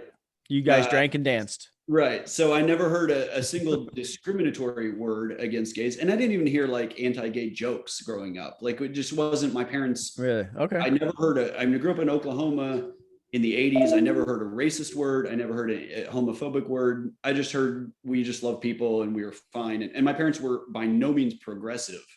But looking back, we would view that at that They time. probably would, yeah. But we were just, I think my parents were just good people, quite frankly. Yeah. Like, yeah. But doesn't have to have a label. You can just be. Yeah, exactly. Yeah. But now I think the difference would be like, I would have known growing up, your uncle is gay and he has a partner and this is their life. And I don't think my parents would have had a different opinion about him as a person. I think we just would have talked about it more. Yeah. I don't know what the right answer is, because I think in some ways my parents were preserving for what marriage should look like. And they were, we've never talked about this because again, you didn't talk about this back then. Right. Exactly. I think we always loved him. He was always generous. He was a good uncle. He's my godfather, for crying out loud. So, but I think my parents always looked at the moral life of the person and that was it. So I think now it's people announce it earlier. I think my concern as a priest is people announce it and claim it as an identity very early. And I don't know that that's always a healthy thing when we're telling 13 and 14-year-olds to claim their sexuality. I don't think a 13 or 14-year-old has any idea sexually what's going on. I mean, like I was in love with Sybil Shepherd when I was 13 years old. Like that was who I thought I was supposed to marry. That was what I thought every woman was supposed to be. How'd that work out? Yeah, exactly. I'm still a priest. So here we go. So I think there's a little bit of a difference. I think my concern, I think when you go into what becomes, and again, this is the problem with the third pour, right? So I have to be careful here because my bishop could be listening. I think my concern is for many people who want to be different than society, being gay isn't different enough anymore. So now we're looking for things that are even more different than that. And I think there's a legitimacy to people who experience the same-sex attraction and choose to live that life, which was in and of itself controversial enough and different enough. And now I think we have people identifying pronouns and saying they're attracted to everything or nothing at all. And I think that's a reaction to people. There is a segment of the population that wants to be different. And I wonder if now we're letting go of everything. And I that's unnuanced. And let me be clear, this is me speaking, not the church. But I think there's something going on where people are looking at the adolescent mind in particular, where they're like, well, I want to be different. So I wonder what I could give that could be different. And maybe I'm wrong about that. Like, no, I don't think you're wrong. I think it's just amplified though. That's where I keep coming back to social media and how it amplifies the extreme, one way or the other. Whatever the extreme is. It doesn't have to be a left thing, it doesn't have to be a right thing, it doesn't have to be progressive, conservative. It's just the extreme is amplified and people are getting conditioned to thinking it's the norm. Yeah. It's not. And that's why I always say, like, even when we go back to last summer and we had all these riots across the United States or in certain locations, man, I could still go outside and talk to my neighbor who thinks 100% differently from me, or walk around and talk to just people and not have some like innate sense of contention between the two of us because I'm white or they're black or they're Mexican. Right. There was none of that. It's just, well, you know what? That may be going on in Kenosha, Wisconsin, or wherever in Minnesota.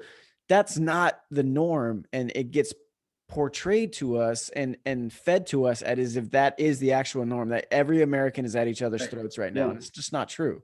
Mm-hmm. Yeah. And I think there's, and we also, again, and this is the whole division thing. It blows people's minds because I have gay friends and radically anti-abortion. And I mean, I'm like as extremely anti-abortion as you can be, but I'm also radically against the death penalty. I don't think it should be applied in the United States for American citizens under any circumstances ever. And that primarily is because I don't think it's ever the state's job to kill anyone, but also because I think there's a racial injustice to it that's horrible. And so there are people who are like, oh, but the church technically doesn't teach that capital punishment is always evil, which is true. And I'm like, yeah, but why would we ever do it as a society? Like, I'm just not for it. Like, I don't understand why you would think it's up to us to take that role for God when we don't believe that we can do that in the womb. And so like, I'm like, Yeah, I have that's yeah, really where I'm conflicted. Because yeah, that's where like, I think we'll definitely differ there. Um, because it to me, like based on what you're saying is, or what I'm just, it's not what, it's what I'm yeah, hearing, right? It's what I'm interpreting. I ultimately feel God has put us on this earth to do the absolute best that we possibly can. And that's why we have free will, right? And right, it's different in every location and country, and everyone's going to eventually get to that point, hopefully through their system of government at some point. Most aren't, we are, and we have free will. And I think in some locations we still have the ability to institute the death penalty. Now I get what you're saying. There is a disparity between, the racial aspect, or whether or not it's 100% proven, and there is without a doubt. But I also feel like, to me, like the death penalty has always been well deserved by certain types of people. And this will probably lead me into one of the questions I'll get to in the next part. And I don't think we take it far enough in the United States when it comes to the capital punishment, because if you rape someone, if you abuse a child, to me, those things, you don't deserve to live. yeah, Like you don't. Like there's something, whatever, I'm not going to get at the root of who you are as a human, but there's something inherently wrong with you that you just don't fit into society. hmm, And so that's my problem with why I do support. Like I think the death penalty is a great thing, yeah, because those people are ultimately served the justice that has been given to us, whether it's, free will or not. But they've earned it, for lack of a better term, because they've committed in our minds what we've conceived to be the actual ultimate crimes against people. Like yeah, this is the worst thing you can do to someone, is to mhm, is to is to rape to rape someone. We can't even say man or female at this point. To rape someone, or to abuse a child sexually or physically, whatever. And then of right, course murder, like literally like the original sin, right? Those things are things that have proven you as incapable of fitting into society. So what is the rehabilitation? What is that? right, How do we do it here? By just putting you in a cell for the rest of your life? Like to me, I don't see the value in that, because yeah, it's a cost that's ultimately dumped on the United States or whatever country has to just pay forever. And how is that? What does that do? Like, what is okay? You took their freedom away from, but have you really? yeah, Because they're still alive. They're still free to whatever it is they want to do within that. They can pursue education. They can pursue whatever. I'm not going to pretend to know what this person does, but you can't say you've ultimately taken their freedom away, because they're still alive. right. And they're watching TV, and yeah, yeah, Whatever it is they're I get doing, they're it. doing, and they can sit there and be like, I'm gonna get up tomorrow, Yeah, yeah. whatever. So I'll answer that from the religious side and then the natural Sure. side. So Yes. the religious side is God is the author of life. He decides when people live and die. Like, that's up to God to decide. It's Does the God idea. act through people though? He does act through people, but Because that takes us and into war and all these other yeah, things. yeah. And I need to be clear, the church, like for example, abortion is always a crime against the innocent. The church says it can never be accepted under any circumstances. There's no exception to this. The child is always the innocent one, Right. period. It's always immoral. There's never a case where it is moral. Mm-hmm. If your intention is ever to kill the child, it is not okay. With the death penalty, the church says that there are times in history and society where it has been necessary to preserve other life, almost like preemptive war theory, right? Like, they're going to kill, and so you kill them in advance to save the life. So the church doesn't definitively say it is always immoral in the way that abortion is always immoral, or murder is always immoral, or rape is always immoral. The church has some things that they say are always immoral. There can never be an exception for it. The capital punishment is not one of them. The capital punishment has been applied justly in the church at certain times. So I need to say that, because I don't want to present that the church is saying it's never okay. What the church said is, if there's a reasonable means to contain that person and allow the chance for their redemption, then it's up to God to decide when their life ends, and up to the church to decide when we try to convert them. Now, how many people are we converting who are in prison for life? I don't know. Maybe not as many, Mm-hmm. but maybe their life existing provides a good for the world beyond just them. And maybe it's literally, and this is far stretched, and I'm going to go there because sometimes you got to do this, right? But maybe it's just for the corrections officer who serves that person despite the fact that they're the worst of humanity, and realize that serving the worst of humanity is the way they find their purpose and mission. There's a good there if that happens. Yeah, I'm gonna actually ask, because my dad's a retired corrections officer. Is he? So I've heard a ton from him. But no, it would be interesting to ask him that question based off of that perspective. Yeah. Because And 80% of the people he served are horrible human beings who were shitheads to him, who didn't respect him. And I get that, and I understand that. But there's also the flip side of that, which says, and the same thing. I mean, the Catholic Church would say you never withhold food or water from someone who's in a vegetative state. You can withhold, so you don't have to do life support, you don't do ventilators, all those kinds of things. Anything that's extraordinary, you don't have to do. But ordinary things like food and water, you don't starve someone to death, in our view. Yeah. And that's because even if the person, as we would say, has no value to their life anymore, even their existence gives value to the people around them. And we are always a communal religion. So the nurses who care for them, the family who love them, the society that supports them, all those things matter. So there is a value to their life in some way or another. And so the same thing holds true for the condemned. Like, they may have done things that mean that they have given up their ability to survive in humanity or to contribute to humanity, but even their existence allows humanity to be human. And so the corrections officer on death row is serving people, and there's a good in that. And so, and we always believe in the opportunity for redemption. Like, so God forbid we take the life of someone who was innocent. Like, that's its own crime, and that's its own issue. And the racial disparity and the judicial system, which generally I'm as pro-police as any human being ever could be. Like, I think police are incredible, like sacrificial servants to the community, but there are some who are corrupt. But I'm a priest. Like, I get called a pedophile at least once a month, right? Because there are priests who are bad, horrible, awful people who did horrible things to children.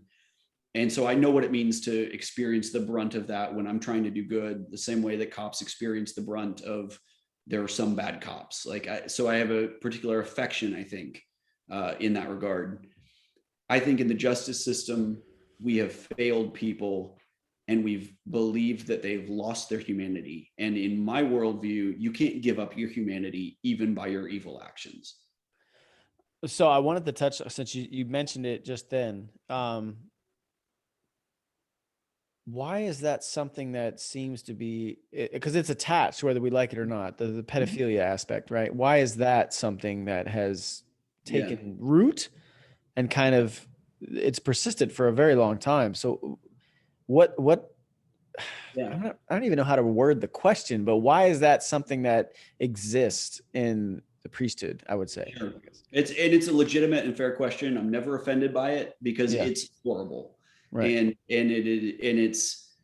it's something that, when you take people who are put in a position of spiritual, power is the best way to say it, but it's a position of trust, right? It's a position of trust. That's a better way to say it. And you give that to them, and then they abuse that trust in a way that allows them to hurt people in the worst of ways. I mean, rape is horrible. Child abuse is worse. Like, it is. Yeah. And because it's the, it's the sense of with anyone who is, anyway, that's a tangent, but I think it's worse. I really do view it as the absolute worst thing, because they're the most innocent and vulnerable, right, and they deserve anyone who is older than them to protect them, and that fails. I think that the real issue, so statistically speaking, and I make no defense for those who were harmed by the church, it's disgusting and awful. The percentage wise is greater in Boy Scout leaders and teachers and uncles and cousins than it is in the priesthood. The biggest issue in the church is the church covered it up. Yeah. And they moved priests around. Now, at the time, they were told, oh, you send them off for treatment and they're fine. Like, psychologists generally did this, whether it was a priest or not a priest. They said, oh, you get them some treatment and it's fine. You move them somewhere so there's not a scandal. And so the church covered it up. And that's the real crime. I think, obviously child abuse is always significant and awful. I think our issue in the church is that we didn't acknowledge it as the problem that it was. And the Catholic Church has always been advanced in science. People don't think that about us, but we have. We invented the Big Bang Theory. Like, we're pro-science as much as anyone else. We're the number one provider for fertility services for people who want to conceive but can't. Like, we're on top of it scientifically, right? We get it, but we failed in that regard. We followed what the general psychological sciences were saying at the time, which was it could be treated and moved on. And then we covered it up so that people would think their priest was fine. And that was in many ways the greater sin. And that allowed those who were perpetrators of the abuse to continue that abuse. And that's a horrific crime. And I think because of that, we got a stigma that is legitimate. I mean, people were hurt by the hands of priests and then further by the hands of bishops who moved them around and trusted that psychologists were right. And we were wrong. And we got it wrong. And every victim of priest sexual abuse deserves our greatest penance. Like, we'll never make up for that. We can never fix it, except moving forward and changing it. But it's a horrible thing that happened in the church.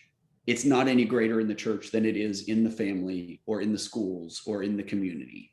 But we should have been above the board beyond all those, because we're supposed to care for the most vulnerable, and we failed it. Yeah, I think it just speaks to it's just the flaws of man at this point. Mm-hmm. You know what I mean? Like, our sins aren't going away. They're not. It's just a struggle, I think, for the people who are unfortunately. I don't even know how to say it. I really don't know how to say it at this point after, a few, but, Right. Yeah. It's just a sad fact that this remains in society. And I think society's just dealt a constant, it's dealt constant challenges that are perpetually being, or are supposed to be becoming overcome. And there's just a very small portion who can't and inflict the pain that we just described on some of the people who have to unfortunately go through that. Right. And I don't know, because this is, whenever you think religion, or whenever you think about, what the hell are we doing here? What's the purpose of life? Like, these are things that just hurt your head. You never really come up with answers, right? Yeah. You just don't.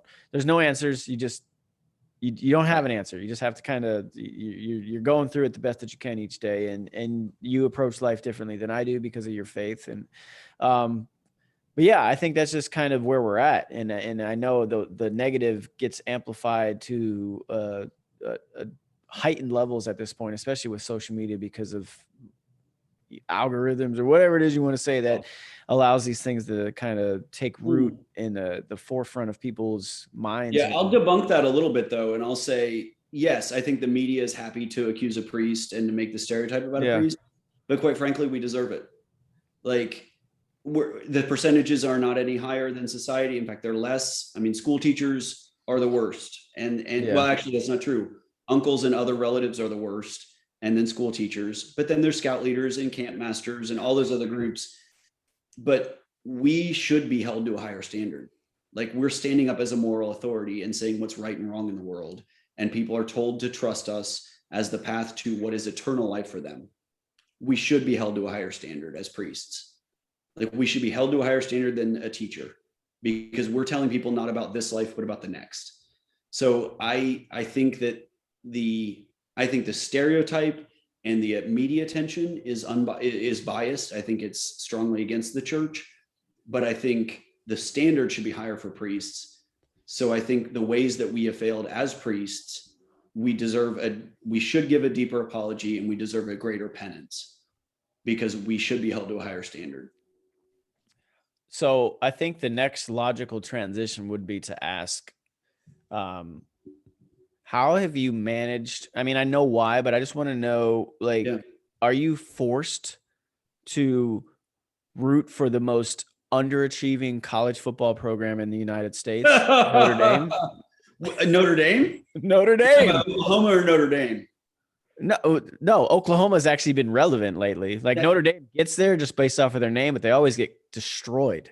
All right. So At least Oklahoma is still producing like number one quarterbacks, Baker Mayfield and Kyler Murray. And what's this guy's name? This guy's got this crazy name that's coming out next year.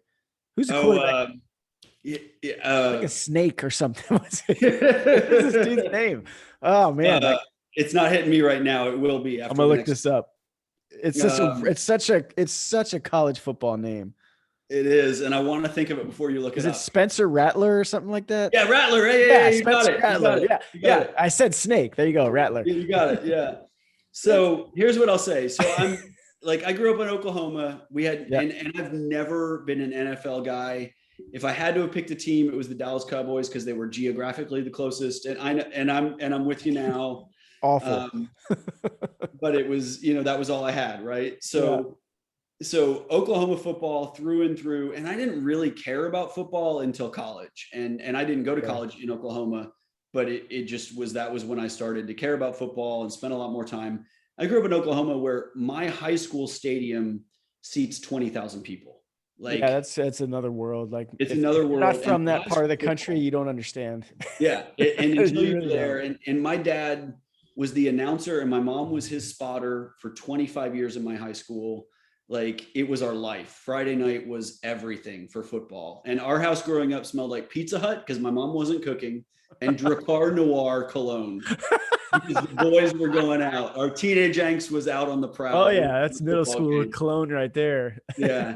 And so Oklahoma football was my life. Like Brian Bosworth was my hero. Yeah, there you go. I had two posters on my wall. Sybil Shepherd and Brian Bosworth. That was it. That was one of my favorite movies to watch when he was done with football, was Stone Cold. There you go. See, you're in. And I love Bosworth. Blonde hair. I mean, that was me. I had the same haircut. I didn't have the mullet piece, but I had the spiked. Not quite, but you could do it. I could pull it off. As is evidenced by my bald head. But so college football was it. And then I became a Catholic, and like Notre Dame means Our Lady. Like, are you going to cheer against the Blessed Mother's football team? Like, she bore Jesus for us. Like, so became allegedly. What's that? I said allegedly. Allegedly. Allegedly. That's a 2-man job. 3-man. So to me, it was like, oh no, I'm a Catholic. What do I do? And Oklahoma and Notre Dame played each other. And my brother forever worked for Nike. And he's like, hey, I can get you tickets to Notre Dame, Oklahoma. We're going to go.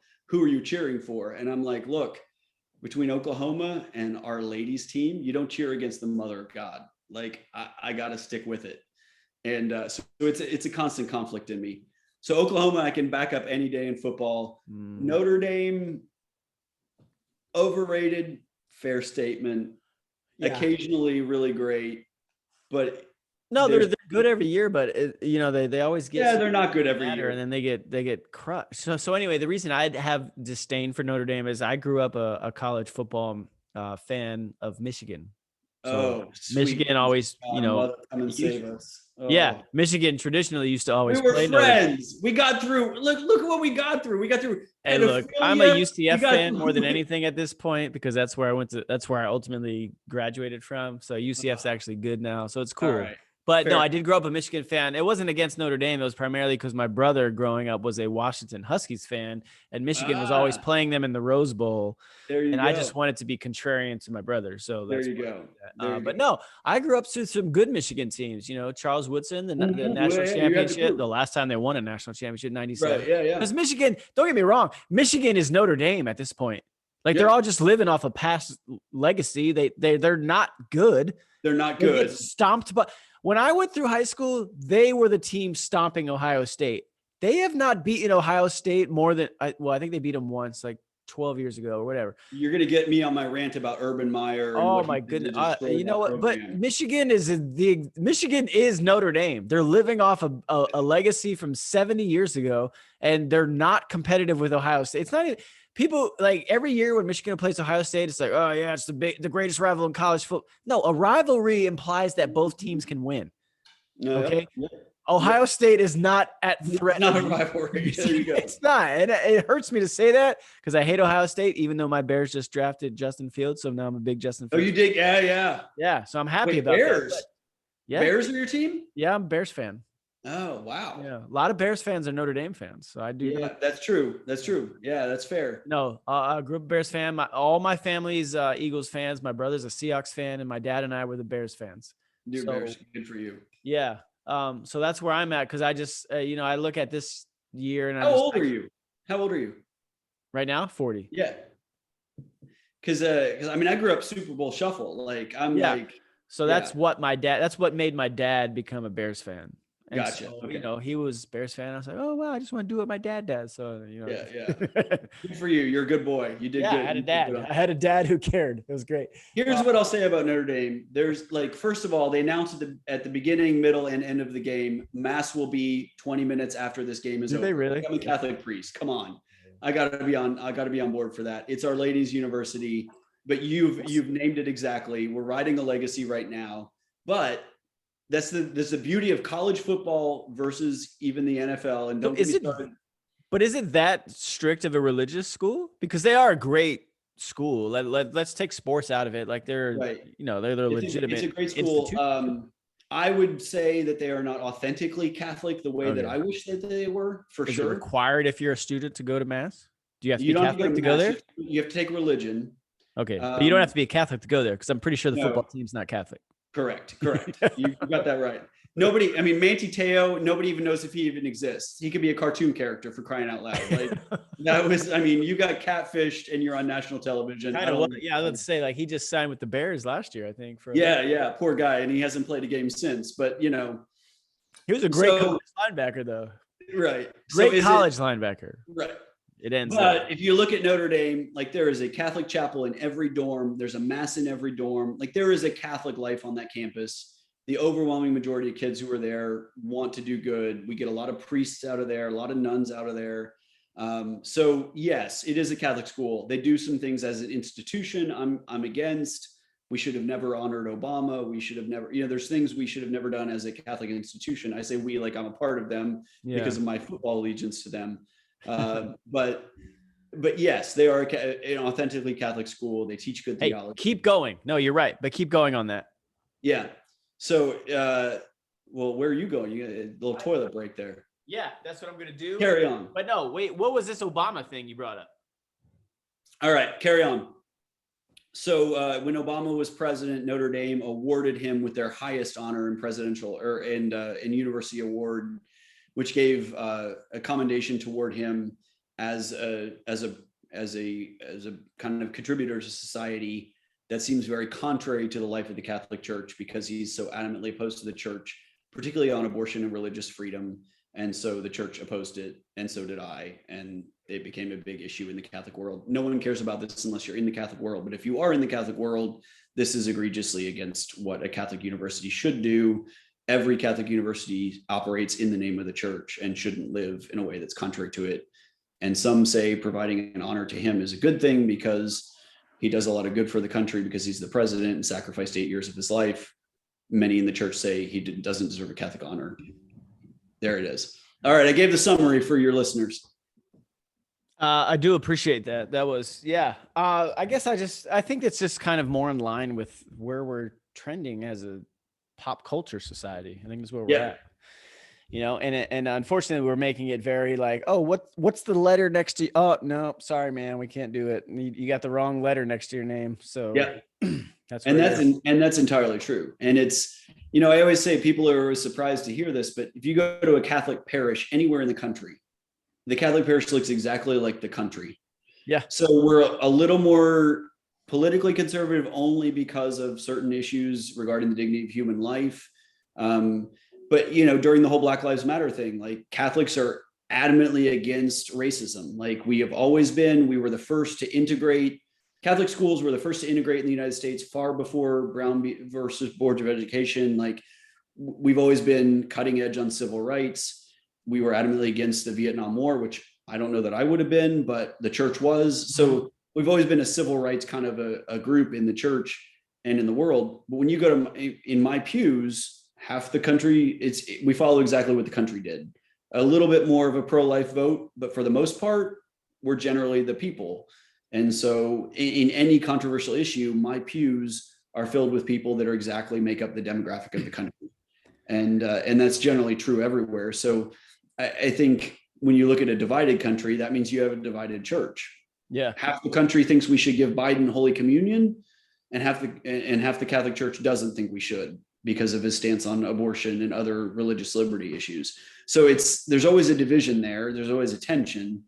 That's why we have the gift of a church who says this is the answer and this is what we do. And in many ways, that's why I think organized religion is a good thing, because you have someone to trust that makes the answer for you in some ways, with the gift of what we would say is the Holy Spirit, or others would say prudence.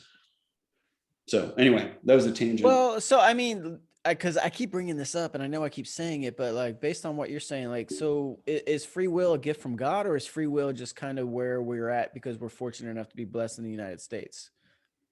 So no, free will is a gift from God. I mean, that starts with the garden, right? So God gives us free will because otherwise he made us for himself.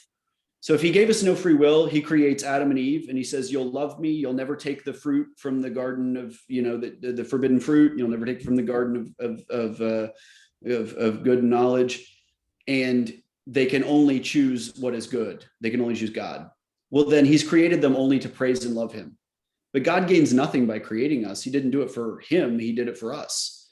So if he doesn't give us free will, then there's no choice. He made puppets to love him. And then that's selfish, and God can't be selfish. So free will is an answer to who we are as a people. Without it, there's no reason to exist, because it's only for God's benefit, and God's not selfish. He wouldn't create us just to love him. So yeah, that's a very quick answer. That's very good. It's very good. But anyway, Notre Dame football is a disaster. I agree. But I mean, God loved Brian Kelly because he came on the scene. He was a disaster of a human being. He was cussing up a storm, living a horrible life. And then they were like, no, we're Catholic. You can't talk like that. And he fixed it. Now, he didn't fix his football team or his recruiting. And but then again, I'm an Oklahoma fan. 10 games every year, so he doesn't have to do anything else. Like, right. But that's my problem is, I think football is just taking a shift. So when you go back to the history of these major college football powers, a few of them have managed to survive. About Alabama, mainly because they got disgusting, horrible people. Well, they got Nick Saban, right? So that's what saved them, because narcissistic, horrible human being. UCF blew the doors off of Alabama in a college football game, right in the early 90s. Ohio State, Alabama loses, Padre rejoices. Yeah. Ohio State's managed to survive, but most of these major programs like Notre Dame, Michigan, those Ohio State, whatever, they were mainly the ones that were so good because they were the only ones on TV, right? So if you're a college kid and all you want to do is make it to the NFL, you need to get the attention of scouts. Where are you going to go play? Well, you got to go play on these schools because they're on TV. Not everybody's on TV. Yeah. Every conference has a cable deal. Like, you don't have to go to these huge powers. Now, don't get me wrong. Alabama is still putting out like 8 first-round draft picks every year, but a lot of those draft picks are dispersed over, other schools, right? It's not, you don't have to go to one of those schools to make it to the NFL, because you are going to be on TV no matter what. It doesn't. I need to clarify. I just called Nick Saban a narcissist. The man goes to daily mass. He's a faithful Catholic. He's an incredibly good. Yeah. That doesn't mean he's not a narcissist. No, it doesn't mean he's not a horrible man. I think he's like Belichick. He's the same guy, just in college. You're exactly right. And actually, I think deep down, he's a good human being who wants good for his players. They are. But I hate everything about Alabama and the entire institution. That's only because he's not Notre Dame's coach. Because if he's right, exactly. Well, and really because winning a national title every other year, you'd be cool with it. And because every time Oklahoma has a running for the national title, I'm like, oh God, then we're gonna have to play Alabama. Well, I mean, Oklahoma's problem in college football is they don't have any players who can play defense. Like, I don't get outside of Oklahoma can score 60 points every game, but they're going to give up 61. Like, it makes no sense. How do you have the best possible athletes on offense, but you can't teach your defense how to tackle or play a coverage? It makes no sense. It really doesn't. So every priest says mass every day, but it's not always a public mass. Like, some days there's not one scheduled at the parish or whatever. So there's on my Friday is my day off. I work on my day off, but there's no scheduled mass. So I say mass by myself in my chapel in my house. I celebrate a mass for whatever intention. And the number of times I've prayed my intention for Bob Stoops or for Lincoln Riley, for them to find a defense, like, and St. Anthony is the patron of lost items in the Catholic tradition. If you lose your car keys, you say, Tony, help me, something's lost and can't be found. Like you pray this prayer, you ask St. Anthony to help. Yeah. And the number of times I've prayed for St. Anthony to find a defense for Oklahoma. Why is this our case? Why is this it? If you just play a nice nickel cover 5 or cover 3, you'd be fine, guys, but you don't. And somehow they still put out like first round draft talent on the defensive line, which makes no sense. And let me tell you, we'll talk about programs that are living on their legacy but can't do anything. Can we take a moment to talk about the evil, satanic University of Texas? Like, oh God, they've been so bad for so long now. I like it. You. The last time they were good was, I think, when I was in Iraq. They played Michigan. Yeah. That was a great game. Vince Young was leaving. Yeah, but Vince Young, Colt McCoy came after him. They were still pretty good with him. But ever since Colt McCoy left, they've been, it's always like, oh, this is the hire or this is the quarterback, and they still can't do anything. And let me be clear. I've said several times, I don't speak for the Universal Church on this podcast. I speak only for myself. Like, I've made that disclaimer 3 times. Correct. I will say this formally for the sake of the Universal Church. This is the horned head of Satan. That's what it is. It is. I mean, it's in metal everywhere. If you're a heavy metal fan, like, we do this because this is the sign of the devil, head of Satan. Right? God does not intend it. It is nothing but evil. Well, and if you don't know this is a joke, you're an idiot. But I love you. You were created in God's image and likeness. I love you. But you're still an idiot. Yeah, but Texas goes up there with Michigan and Notre Dame, right? Like they're they're one of the blue bloods, the old powers. Which and I hate. I hate they're traditional powers. Yeah. Well, that doesn't matter if you don't win anymore. Right. Well, and when the Big 12 wasn't 12 and the Big 10 wasn't 10, and it was actually 10. Yeah, exactly. And Big 8, right? And then it became the Big 12. Right. Yeah. It's and so when we lost all the sense of that, and BCS could be, again, another podcast, but I could, like, again, football is the thing I'm willing to fight with anyone about at any time. And that's good. And it's fantastic. And I care nothing about the NFL, which really? Is, yeah. I grew up without it. Like, my parents were Packers fans because my mom grew up in Wisconsin, but it was nominal. And so college football was, like, high school was it. Well, yeah, I was gonna say you grew up in that where high school football is very powerful. But no, like you kind of grew up because college football is very tribal, right? Yeah. The NFL is too. Don't get me wrong, but NFL is, their fans are kind of spread out.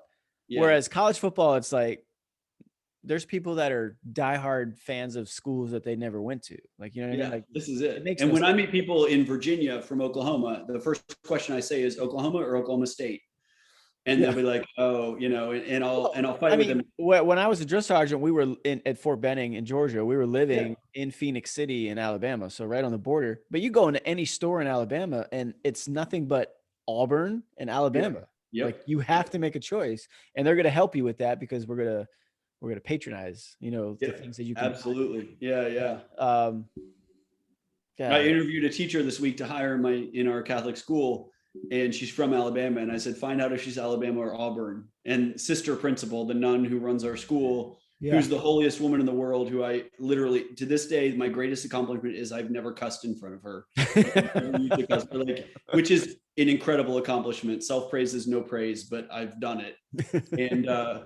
And she was like, oh, I don't have any idea. She's from Alabama. I'm like, that doesn't answer the question. Is she Auburn or Alabama? This matters. Yeah. She's like, I found out it's Auburn. I'm like, okay, you can hire her. She's good. You're good to go. Auburn. Yeah, we're good. We're okay. Yep. UCF's coach right now, Gene Chizik. Yeah. That's right. Yeah. Terrible last name though. It's too close to a curse word of some sort. I'm not sure which one, but it is. It's Chizik. Chizik. I'm going to stop now because I'm a celebrity.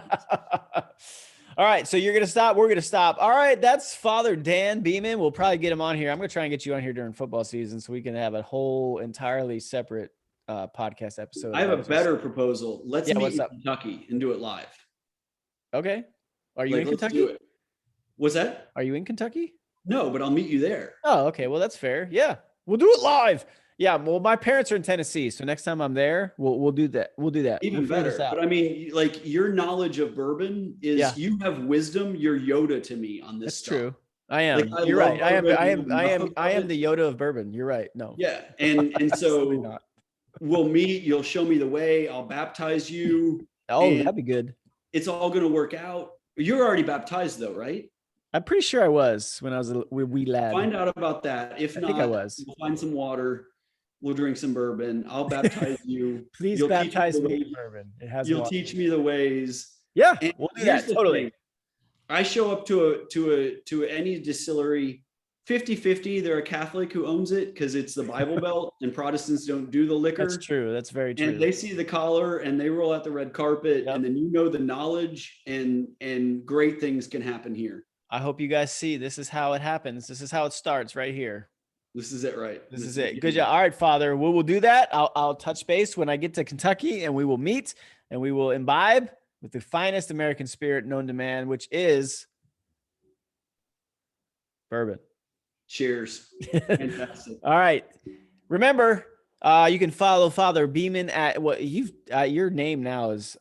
So you need the answer for this. It's not what you think. Yeah, go ahead. So in the line of Mel. Yeah, that's at in the line of Mel is where you can follow Yeah. Father Beeman. And that Not Mel Gibson. Let's be clear. Not Mel Gibson.